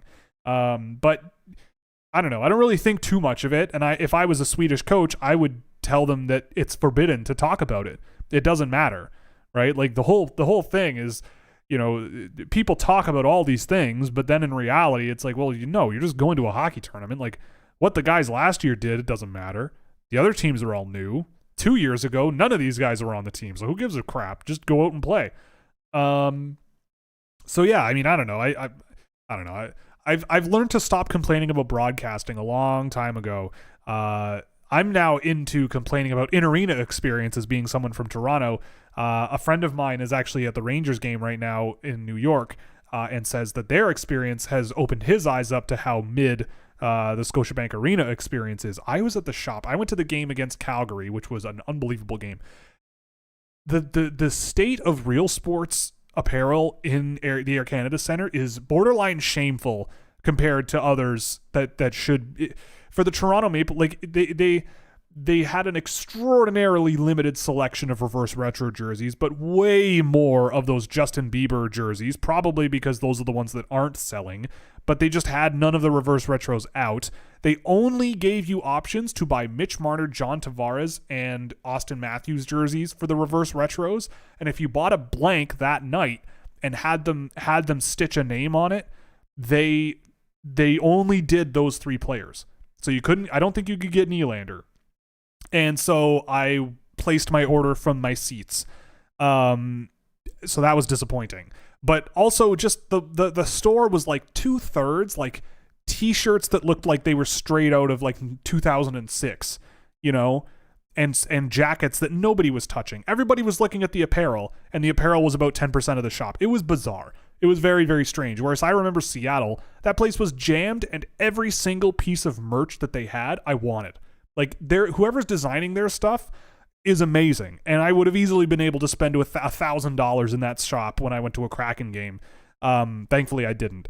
But anyway, that's where I've moved on. But broadcasting, I don't know. It is what it is. They got to fill time. Any thoughts on David Edstrom in Sweden? I actually have a game of his queued up to watch. I watched a bit of it on the plane ride to Sweden and really liked what I saw, so he's been put on the list to track. So ask me in a few weeks, Brian, and we'll figure it out. Juracek, Nemec, Luke Hughes, or Edvinsson? I probably go Luke Hughes, but flip a coin between him and Edvinsson. How about that? Any tier 2 junior players this year? Someone mentioned Giacomo Martino last year, and I liked him. He's fine. I mean, Bradley Nadeau and Idar Suniev are the junior A guys that I'm really interested in. There's a couple of BCHL guys that aren't eligible this year that are good, like Hiroki Gosic was one that stuck out. Diego Johnson, I think, is another one. He's pretty good, but Nadeau and Suniev are the big ones. Giacomo Martino, I guess. And I mentioned Larry Keenan. He's Canadian, but he's just playing in the States, and he's playing in prep, he's pretty good there too.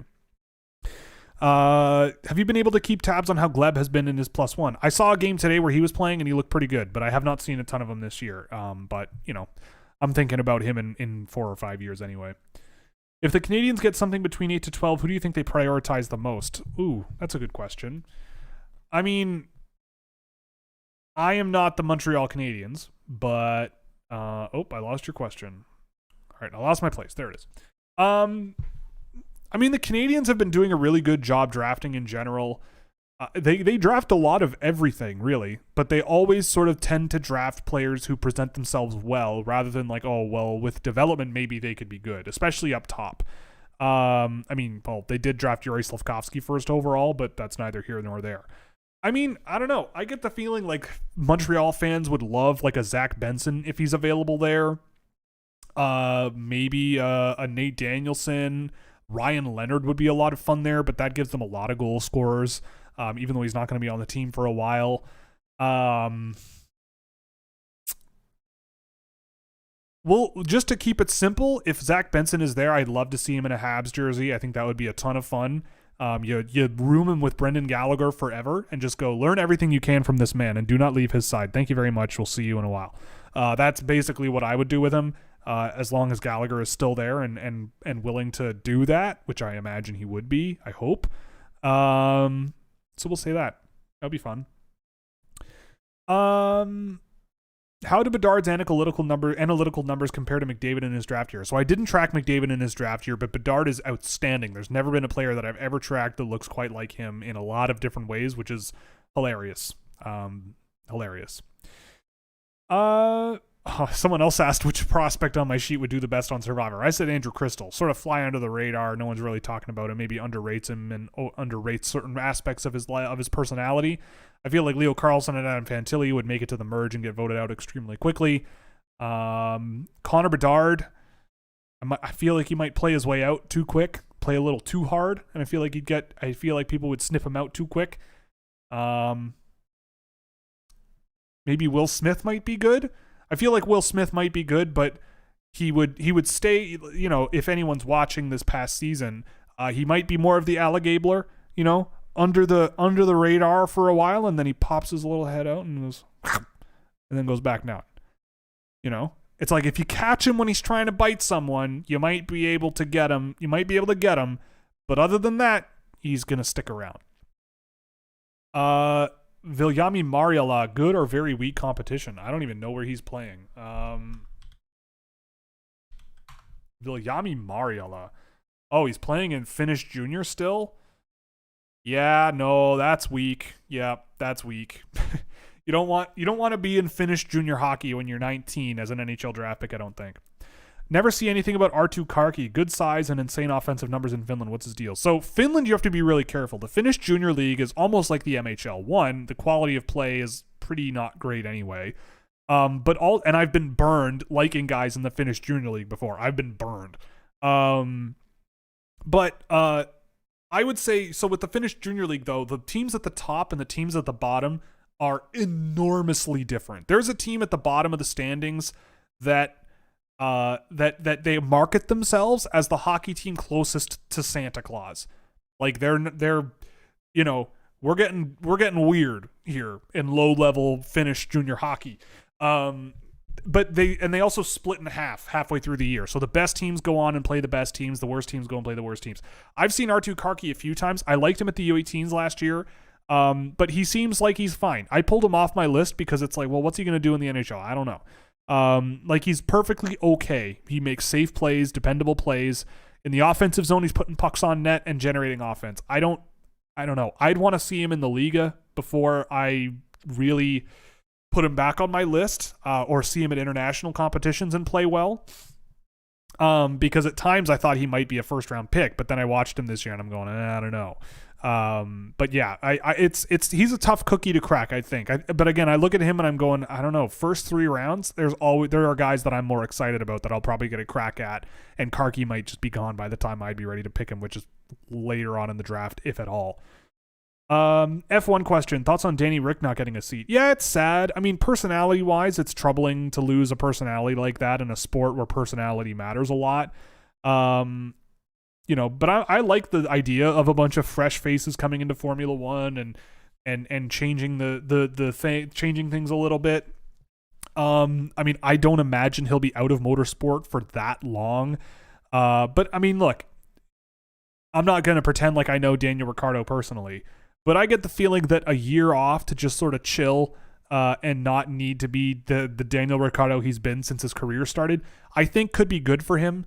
Like, I think he's a person who really needs things to be going well for him in order for him to be as good as he can be as a driver, right? Like, I'm not trying to like pick his brain, and I'm not the biggest Formula One fan, but just based on his personality and how he treated himself over the last few years when things just haven't really been working out for him, and a personality like that, and someone who just loves to wear a smile so much, having things not go well so much and ending up losing his job because of it, it's tough. I mean, you can argue, yeah, like you chase the money, dog, and this is what happens.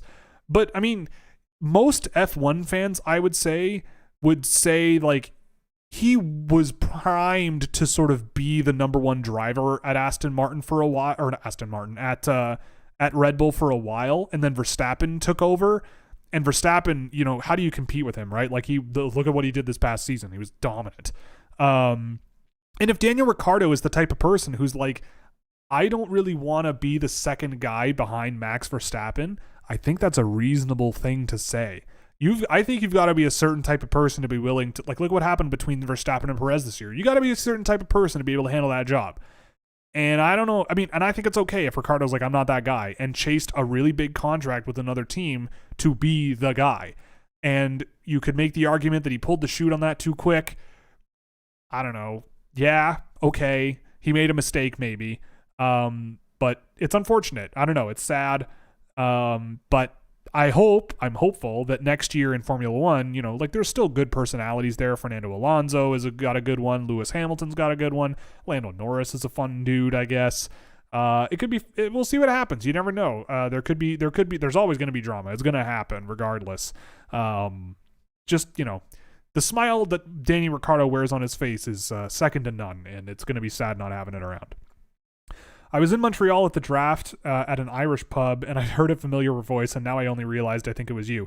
So if it was at the draft day 1, I was at the draft, and day 2, I was streaming from my Airbnb. But maybe. I don't remember if I went to an Irish pub. I don't remember a few things from that weekend. Ha ha ha. But yeah. Is there a Chris Tanev or Eric Cernak this draft? Big, dependable right-handed defenseman who moves the puck while insulating a star, similar to my thought with Carlson. Dmitry Simashev. That's an easy answer. Simashev, maybe Joachim Dvorak, David Reinbacher. Those guys could all be could all be good. I went to an Irish pub, Sam says. Okay. I don't remember. I mean, if I remember the name of the pub, I'll remember, but I can't recall off the top of my head. I did go to one. I did go to one with the host of the Centennial podcast and his girlfriend. That was a lot of fun. Hello, Matt, if you're listening. Anyway, let's keep moving. Aslan, hello. Isn't Aslan the name of the lion from The Lion, Witch, and the Wardrobe? That's awesome. Love your show. Thank you very much. Could you rank these three defensemen in terms of their NHL ceiling? Hughes, Nemec, and Juracek. You did it. Hughes, Nemec, Juracek. I think Nemec and Juracek are pretty close, but Hughes, Nemec, Juracek. I don't think that's too crazy. Actually, yeah. Hughes, Nemec, Juracek, but Nemec and Juracek, flip a coin. Is Cohen Ziemer a first-round pick? Would you take him over Riley Height? I don't think so on either count. But I mean, early second, I think Ziemer makes sense. I really like Riley Height, but he's got some troubling areas of his game, but really talented. Cohen Ziemer is really smart, I think, and knows his limitations really well. And if that's something you value, if you value a player who I think plays around their weaknesses really well to drive good results, I think Ziemer's a good option. And in that case, maybe he's a first round pick, but in terms of what he does on the ice, like I just wonder if his production's going to project as well as it seems it might. But also I haven't seen Ziemer in a while, so that's a good reminder for me to go check him out. I know we shouldn't look at point totals, but why do you have Chalet so up when he has 6 points in 26 games? What about him makes him so enticing? Well, men's league production is noisy, and lots of guys don't produce a tremendous amount. Chalet, yeah, he's really slowed down. I think he had 5 of those 6 points in his first 6 games. And so it's been cold for him recently. And I think everyone's sort of caught up to him. But I think what makes him enticing is just he's extremely smart. He knows where to be. He knows where to send pucks. He knows when to take risks. He knows when not to. A lot of his passes are very pinpoint precise when it comes to making plays and everything. I don't really know exactly what's going on with him. It's probably worth exploring. But I agree, like my third game of him was significantly worse than the second and first ones that I did, but he wasn't bad. I just think the bounces weren't really going his way. I think he's trying to learn how much risk he can tolerate. And sort of pushing that envelope, and a lot of the times it's not really working out for him because he doesn't really have the foot speed or the skill to evade pressure and create space and all those things. But when he keeps it simple and effective and just anticipates play a lot more, he finds a lot more success. I think he's one of the smartest players in the draft. But I could easily see him being more in my 10 to 15 range at the end of the year. Apparently Dragicevic is a train wreck defensively, but how translatable is his offense? Is it bad that he doesn't deserve first round pick despite having 37 and 27? So yeah, when you look at the Tri-City Americans play hockey, they have been bad for a number of years because they don't have a lot of skilled offensive players. They give him the puck, they give Dragicevic the puck, and he does whatever he wants. And he can score, he can shoot, but he is a train wreck defensively. He is bad. And it's bad to the point where you don't really know what to do with him. Yes, he can score, but again, are you playing defensemen to score? Probably it helps.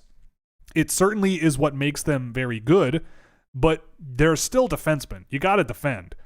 And I would rather he doesn't really have the footwork or the speed where I'm sitting there going, yeah, he has defensive problems, but you can if he just applies himself more defensively with the traits he already has, it'll be fine.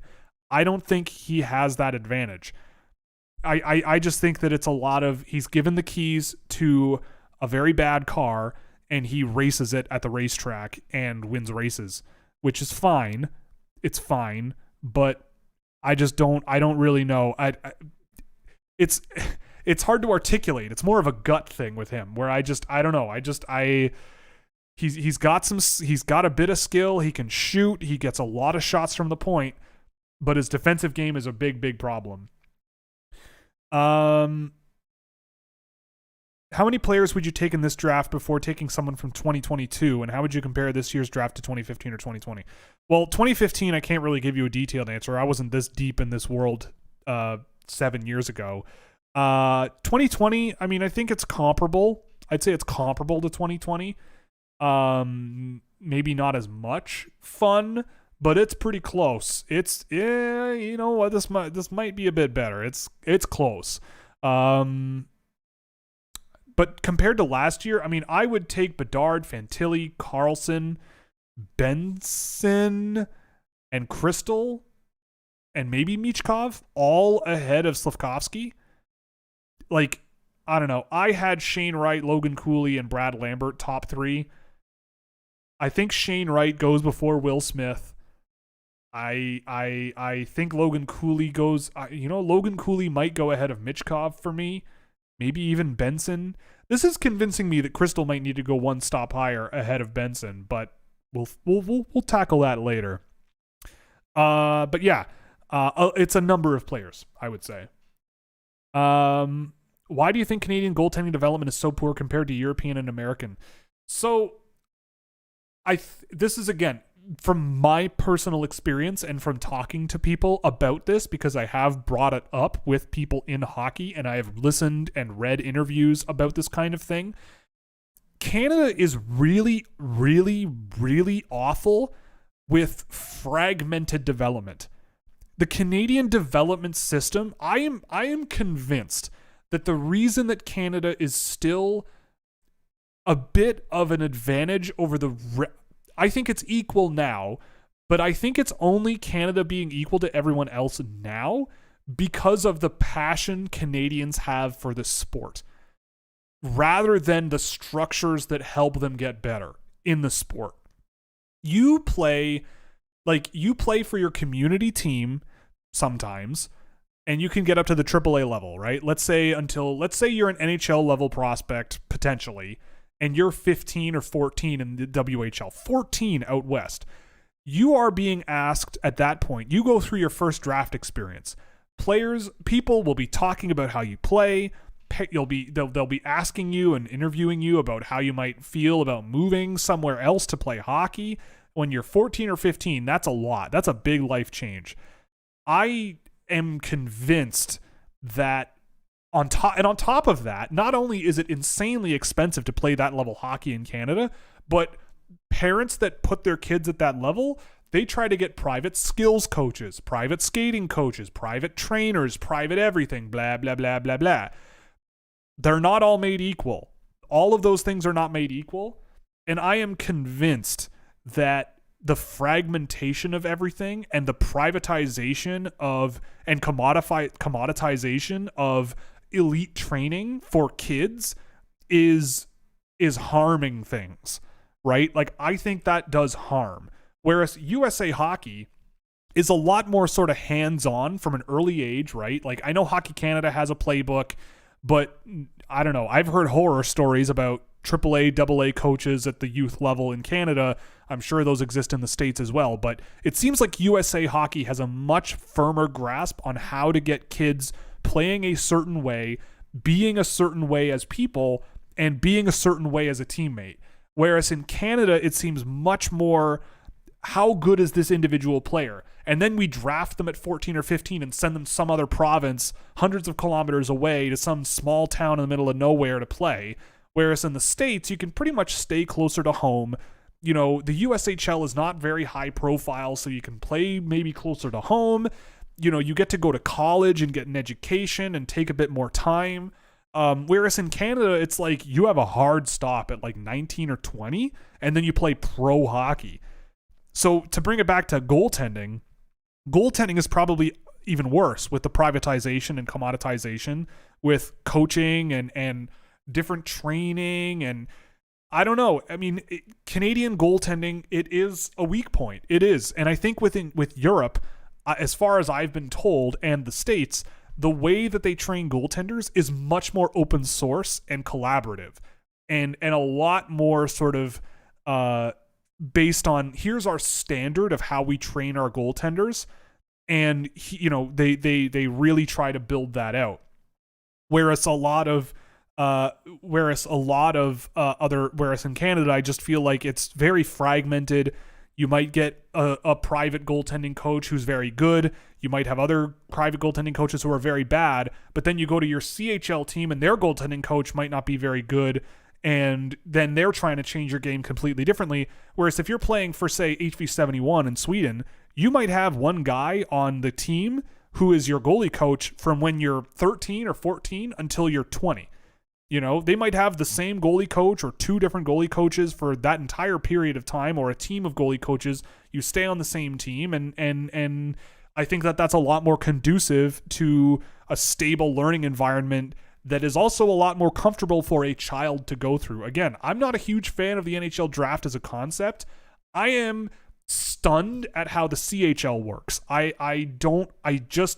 I'm stunned at that in Canada that's how we still do it, right? It just blows my mind that this is the system we have for kids, right? Like children. We move them around the country to play hockey against their will, really, in reality, which is crazy to me. It's bizarre. Anyway, continuing on. Thoughts on Alex Suvorov. Small boy, skates good, shoots good. He's on my watch list. Again, he's been ranked on my list for the last 2 straight years. Probably should be drafted by now. Still probably won't get drafted because we can't have nice things. But I like Alex Suvorov. Thoughts on Molendyk. I like Tanner Molendyk. I watched him today. He's a guy where if you want to draft him based on his skill, you draft him. Or skating ability, I should say. All feet, all the time. I really would like him playing a little bit more confidently offensively. He really relies on stretch passes, which is fine, but you know, oh man, see now my brain's, because I got to the comment where it says the Smiths about the bands that are famous. You say the Smiths. You know what? A band I'm not a huge fan of is The Cure. I know that's one I'm not a huge fan of. Kind of up the same alley-ish as the Smiths, but I'm not a huge Cure fan. I know some people that are crazy about the Cure. Not huge on it. Sex Pistols. Not a huge Sex Pistols guy. But I love punk music, you know.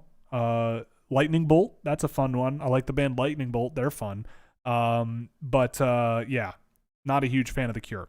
But Molendyk is all skating all the time. If you like that and you really want a guy that can skate and maybe develop the rest around that, I think you could get a good player. Like, I don't know. If his name came up in the 20s, I wouldn't be that upset with it. There's probably other guys I'd rather have, but if he's there in the second round, like, and you have 2 guys under your belt already, then I'd put him down. Why is Musty rated so low? Kid seems to be lighting it up and he's got good size. I haven't seen him in a while, so that's a good thing for me to check up on. I mean, I like Quentin Musty. I came into the year expecting not to. He had a very weird summer tournament experience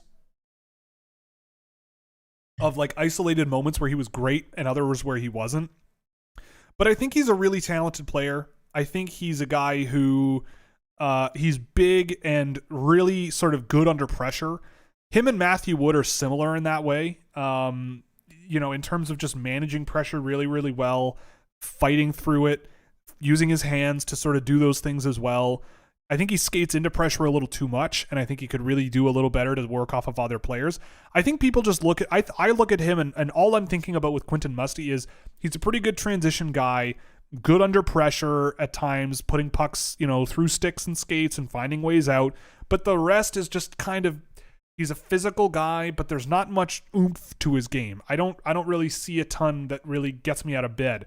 He's fine. Like, I think he could be a good auxiliary power winger that throws his weight around, has some good transition skill, maybe some finish, but I don't think you're going to run a line through him. I don't think. And I think that as a, you know, for me, he's in my early second, I think. Where is he? Yeah, he's in my like mid-early second. Like, I could be convinced to take him in the 30s, something like that, especially if I've got a lot of skill and upside in my system already, and I just want some meat to sort of, you know, bounce around the offensive zone and make some things happen, and have some good transition skill as well for a big kid with some upside. Yeah, I would do that for sure, but like first round seems like a little bit of a stretch considering the type of players that are in my first round this year. Have you seen the Chat GPT thing? Yes, I have. I played around with it the other night and it was very, very spooky. But it is very interesting, being a person who works in the arts, and does a lot of creative work myself. there's been the discussion recently about intellectual property rights because AI and scraping data, and again, I'm a person who does scrape data, but I make a lot of my own metrics with data that I scrape, but scraping data for the purposes of training a machine learning algorithm, I see the argument as to how that violates some kind of consent. Like, you are using, whatever you make is it is copyrighted, right? Like, if you make a work, let's say a written article, that is work that is protected.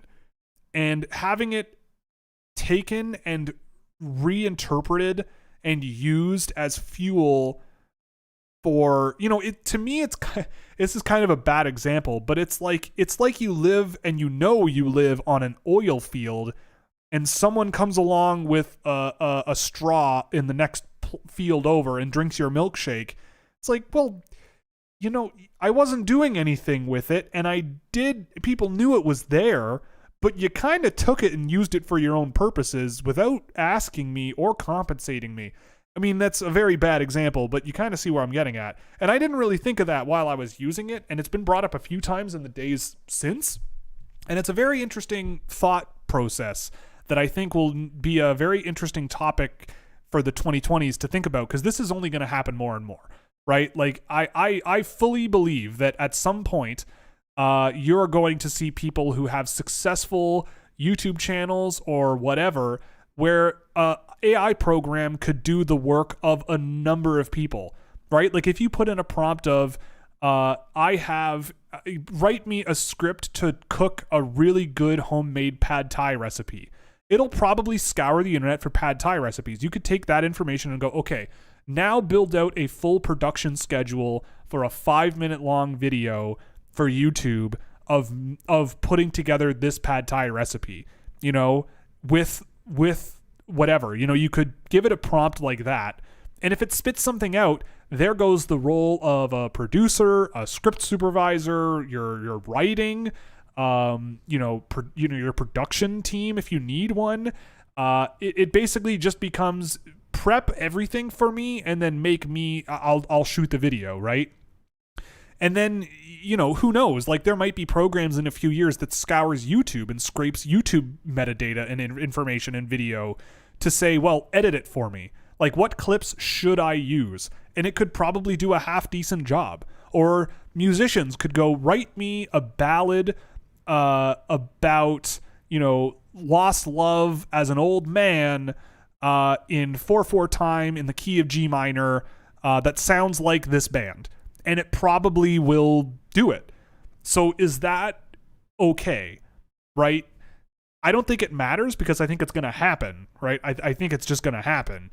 So I think the only thing you can really do is like regulate it and have systems in place to compensate people when their copyright is being utilized by services that provide services to, because this will be commercialized, right? Like, programs like this aren't going to be open source forever, just like the internet, right?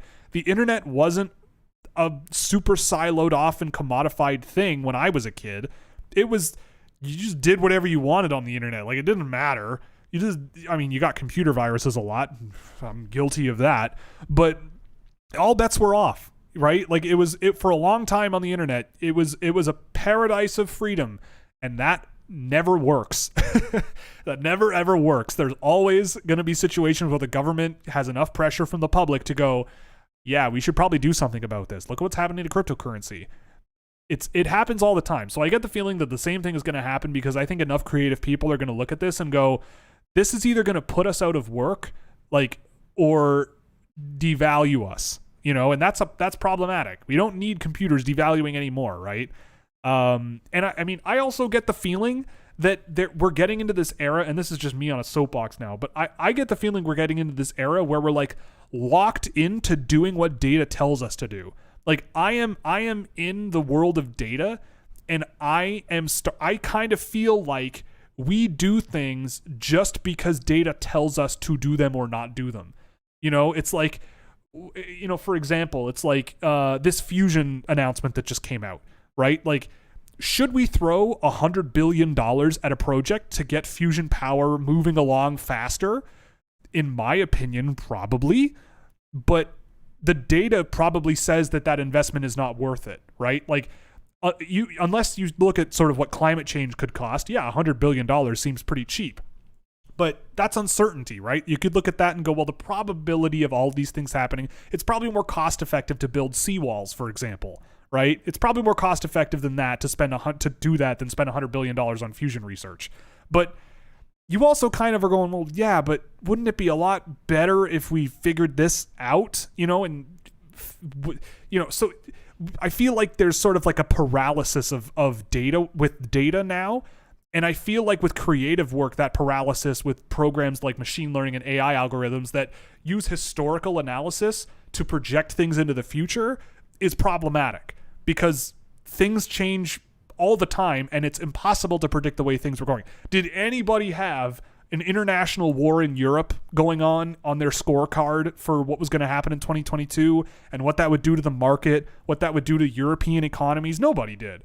But if you looked at the data, it would never show up. It wouldn't show up that way at all, let alone the performance of, say, the Russian military, right? There's a lot of, I call it like paralysis, like analysis paralysis, where you focus so much on history and the data, and this reminds me of when this happened, so therefore we should do this. It doesn't really work to me. Like, we're in a world where I think we need some new friggin' ideas and some new things to happen to push us further into the future. AI algorithms, I think, help, and machine learning certainly helps nail things down a little bit and streamline things for sure.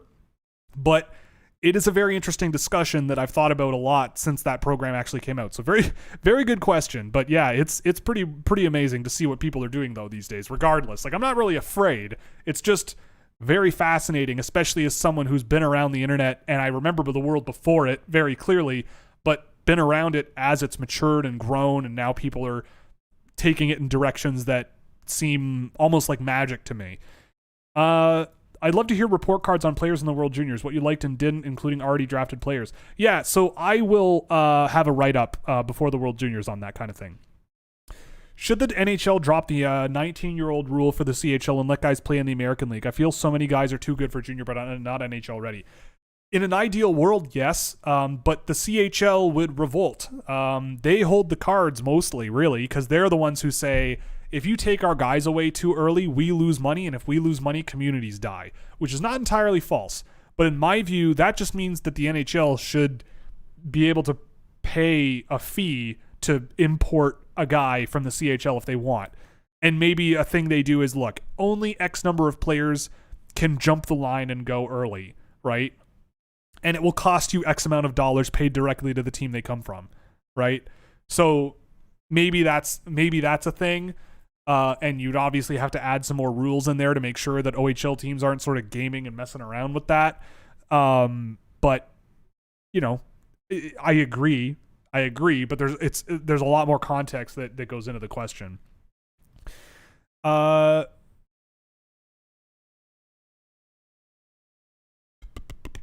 Where were we? Well, I lost my spot.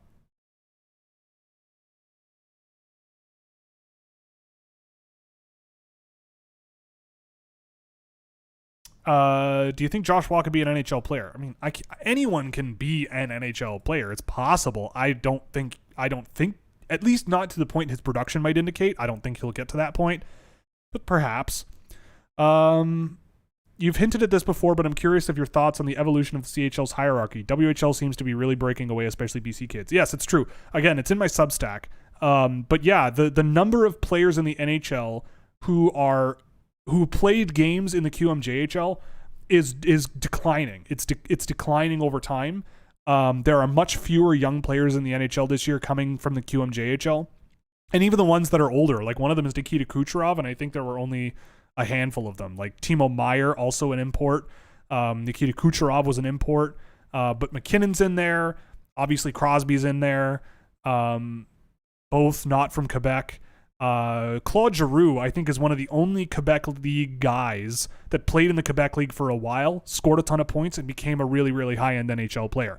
And that's Claude Giroux. Like, the Jonathan Huberdeau is in there. He's had some good times as well. Jonathan Drouin, that's another one. I don't know. It's a mixed bag, but it is absolutely true that as of right now, like the WHL has made up a lot of ground to get guys into the NHL. Thoughts on Matt Wood? Similar to Quentin Musty in a weird way, just not as good of a skater, but I'd say a better finisher.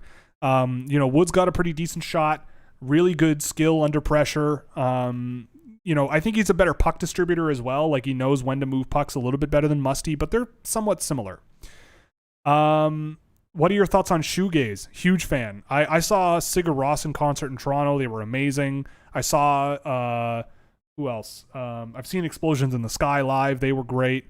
I'm into shoegaze music. It's pretty neat.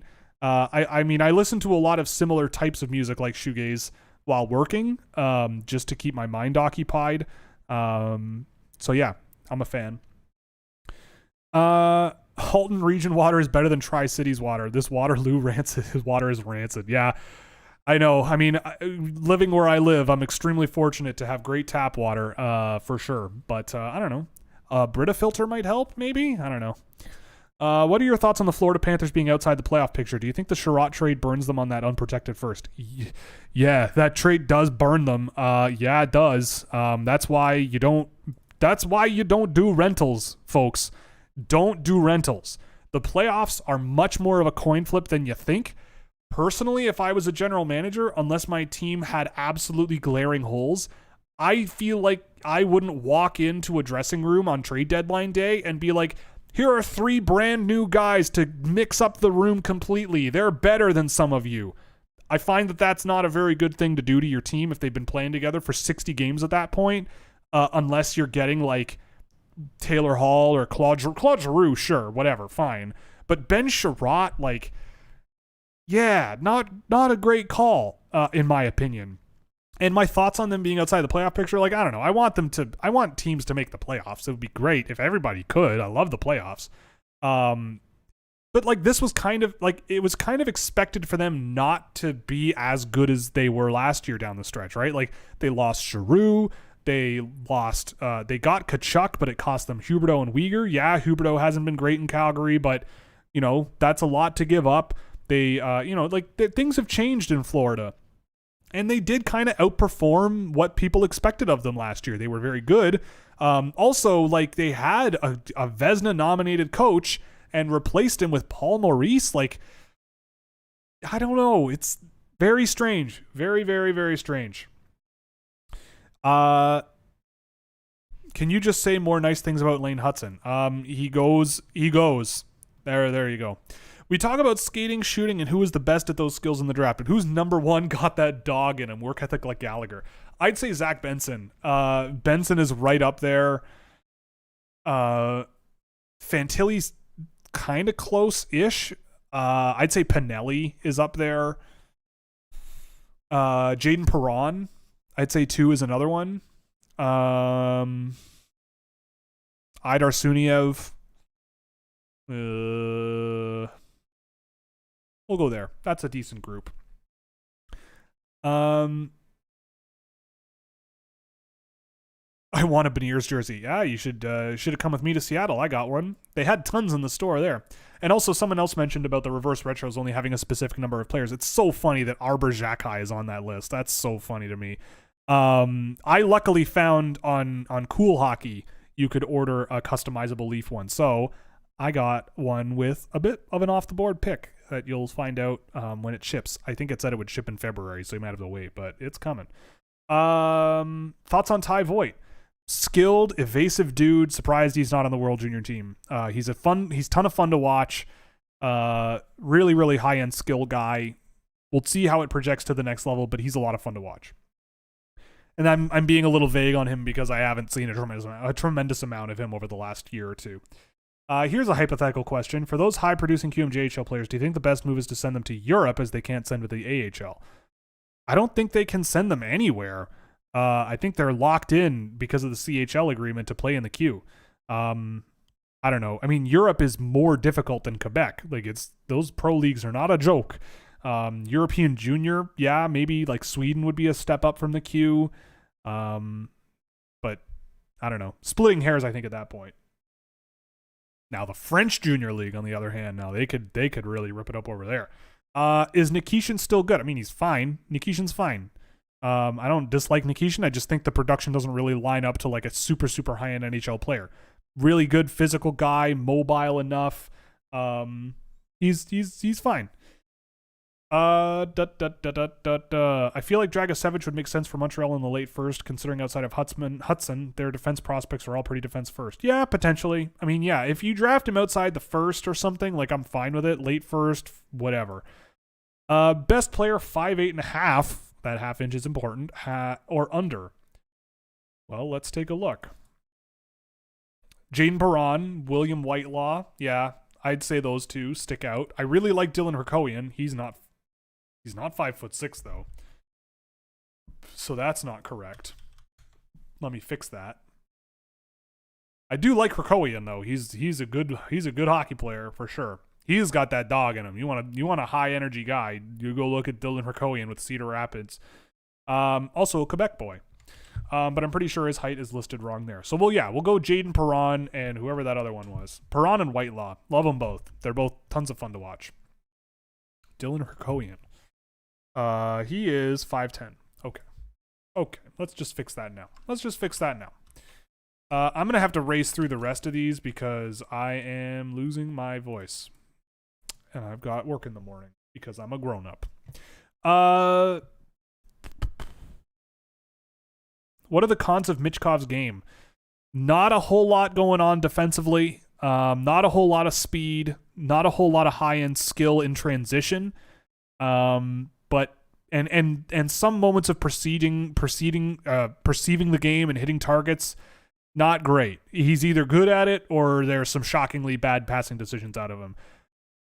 I think there's a lot of cons in his game that are troubling. But boy, that kid can score. That's for sure. Do you think a lot more players are going to consider going to the NCAA? I mean, I would certainly offer the idea if I was an agent to my junior guys a lot more. What is going on with this? There we go. I certainly would suggest it. You know, it has its advantages, I would say, and there's a lot of NCAA players in the NHL, right? There's a lot. And it means you have a lot longer to work with in terms of if you take a little longer to develop. There's no pressure in the AHL. 2 years in, you can wait around in the NCAA if you want. Compare Jaden and Michkov. Well, Jaden Perron is super high skill, intense at both ends, attacks the middle. You can see a lot of the wheels turning in the right direction. Michkov is a ridiculous shooter.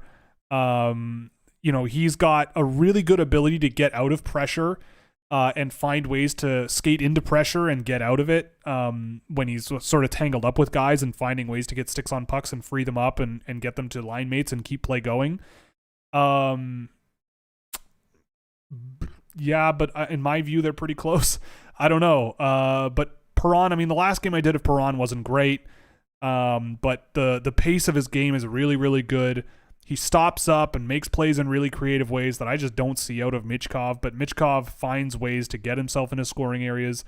He finds ways to get really decent scoring chances, and he can score from a lot of areas of the offensive zone as well. It's still early in the year, but, my read on Michkov is cooler than a lot of people. How much value do you put towards points when it comes to a player scoring or not scoring in a junior league? It depends, right? Like, it's a good indicator. Like, you've touched on like a fundamental. You've touched on like a fundamental like axiom, right? Like in hockey of studying a game of any kind, right? Like, points are a reward for good things happening, right? Like, you doing good things leads to production, right? But not all points are created equal, number one. And number two, like, the quality of who you play against matters a lot. And so the more I've watched over the years and the more I've actually tracked data, the more importance I put on how those points are produced, right? Like, you again, I said this in the Substack, the first Substack post I made. Go watch an NHL game and then go watch a junior league game, or any other league for that matter, especially junior league. Like, you'll see the differences immediately, right? You can't take shifts off. You can't take moments off in an NHL shift. You just can't. In junior, you absolutely can. In junior, you can absolutely just try to skate into a guy and try to blow right through him. In the NHL, that probably ain't going to work unless you're like Mitch Marner, right? Like, it's just not going to work. So when I look at points, I see them as a decent indicator of things. But then when you watch them, and especially watch how those points are generated, you definitely can spot a lot more of the nuance that is absolutely necessary. Like 100% it's necessary. So it's not about like a easy way for me to say I put this much value on point production. I look at it and go, okay, but like, what is this player doing to drive the results that they're getting, which may or may not result in points, right? Like, I looked at Kenta Isekai last year. I love him. He's still great. I think he's still got a lot of potential, and I want to give him a pat on the back and say, keep going. Just keep doing what you're doing. Go to Ohio State, take a couple of years, just keep getting better, and I feel like someone's going to knock your door, right? And the reason is because, yeah, he didn't score a ton, but he was a ruthless offensive transition guy, tremendous amounts of speed, really skilled, flashy, and he brought that defensively. Really involved defensively, tied guys up, got involved. He played at both ends, and when he did take a shot, he's 5'9" or something. He bent his knees, put his shoulder down, drove into pressure, and got right into scoring areas and did not waste shooting opportunities. It may not have resulted in point production a whole lot, but he had some highlight reel goals last year. And to me, it's just like, okay, well, I would be playing him every power play. I'd be playing him top 6 minutes, which he still is not getting. And I feel like over the long term, a player like that, it's going to work out. So in that case, the point production, I go, yeah, I'm not super concerned about it, but let's see where things go. And on the other hand, yeah, like point production can indicate something that I'm not a huge fan of, like Jordan Dumais, for example, last year. He's a great example of a player who produces a lot, and I go, yeah, like maybe a little more. Look at what I said about Alexis Lafreniere a few years ago. Points, but it's like, yeah, there are some habits in his game that are a little bit troubling, and he might need some time to adjust to the NHL. He's still sort of adjusting, still, which is fine. It's fine, but production is only a part of the puzzle. You just have to look at a lot more levels of it and a lot more layers of a player's game to sort of dig into what's really going on. Yzerman or Celebrini? Celebrini. Thoughts on Kiviharju? Okay, here's some spice. I am not as high on Kiviharju as others. Really skilled, for sure. Really good passer. Just knows where to put pucks and really good at it. But I wonder, he's small and his feet aren't particularly fantastic. I haven't seen anything of him in the Liga though, and I probably should check him out. Maybe I'll do that tonight when I'm getting ready for bed, because he hasn't played a ton of games there, and I'd be interested to see how he plays there because I haven't seen him. And I feel like he'll be good at the World Juniors this year. Like, he'll be fine. They'll probably put him on the power play, and he'll probably score some points.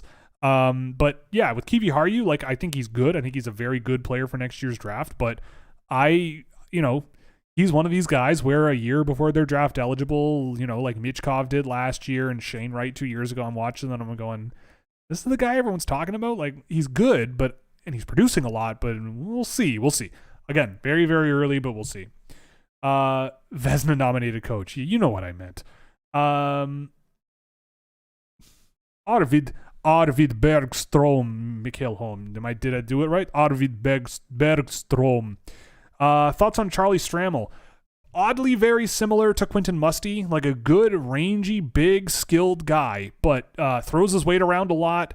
But I don't think there's a tremendous amount. I mean, I don't know. I really want him to drop a shoulder and get into more dangerous areas a lot. His team stinks. I've warmed up to Stramel over the course of the year, though. Like late first, early second, I could easily see it, but I think he'll be gone by then. Do you like the NHL's post-draft system where players don't need to sign contracts for years after being drafted, or would you prefer a structure like the NFL or MLB where draft picks just join? I like it the way it is, especially with the way hockey is. I like it the way it is. Again, I'm not a huge fan of the draft in general, but as it's structured now, like, yeah, I think it makes sense for you to have a stockpile of players that you can monitor and develop as you see fit, and then you sign them when you feel they're ready. personally. I think the NFL is extremely cutthroat, and that's not how I would run my professional organizations.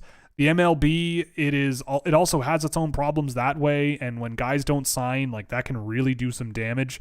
Whereas in the NHL, it gives you some more time to build a relationship and bring guys around on your program, but it's all flawed. All the systems are flawed.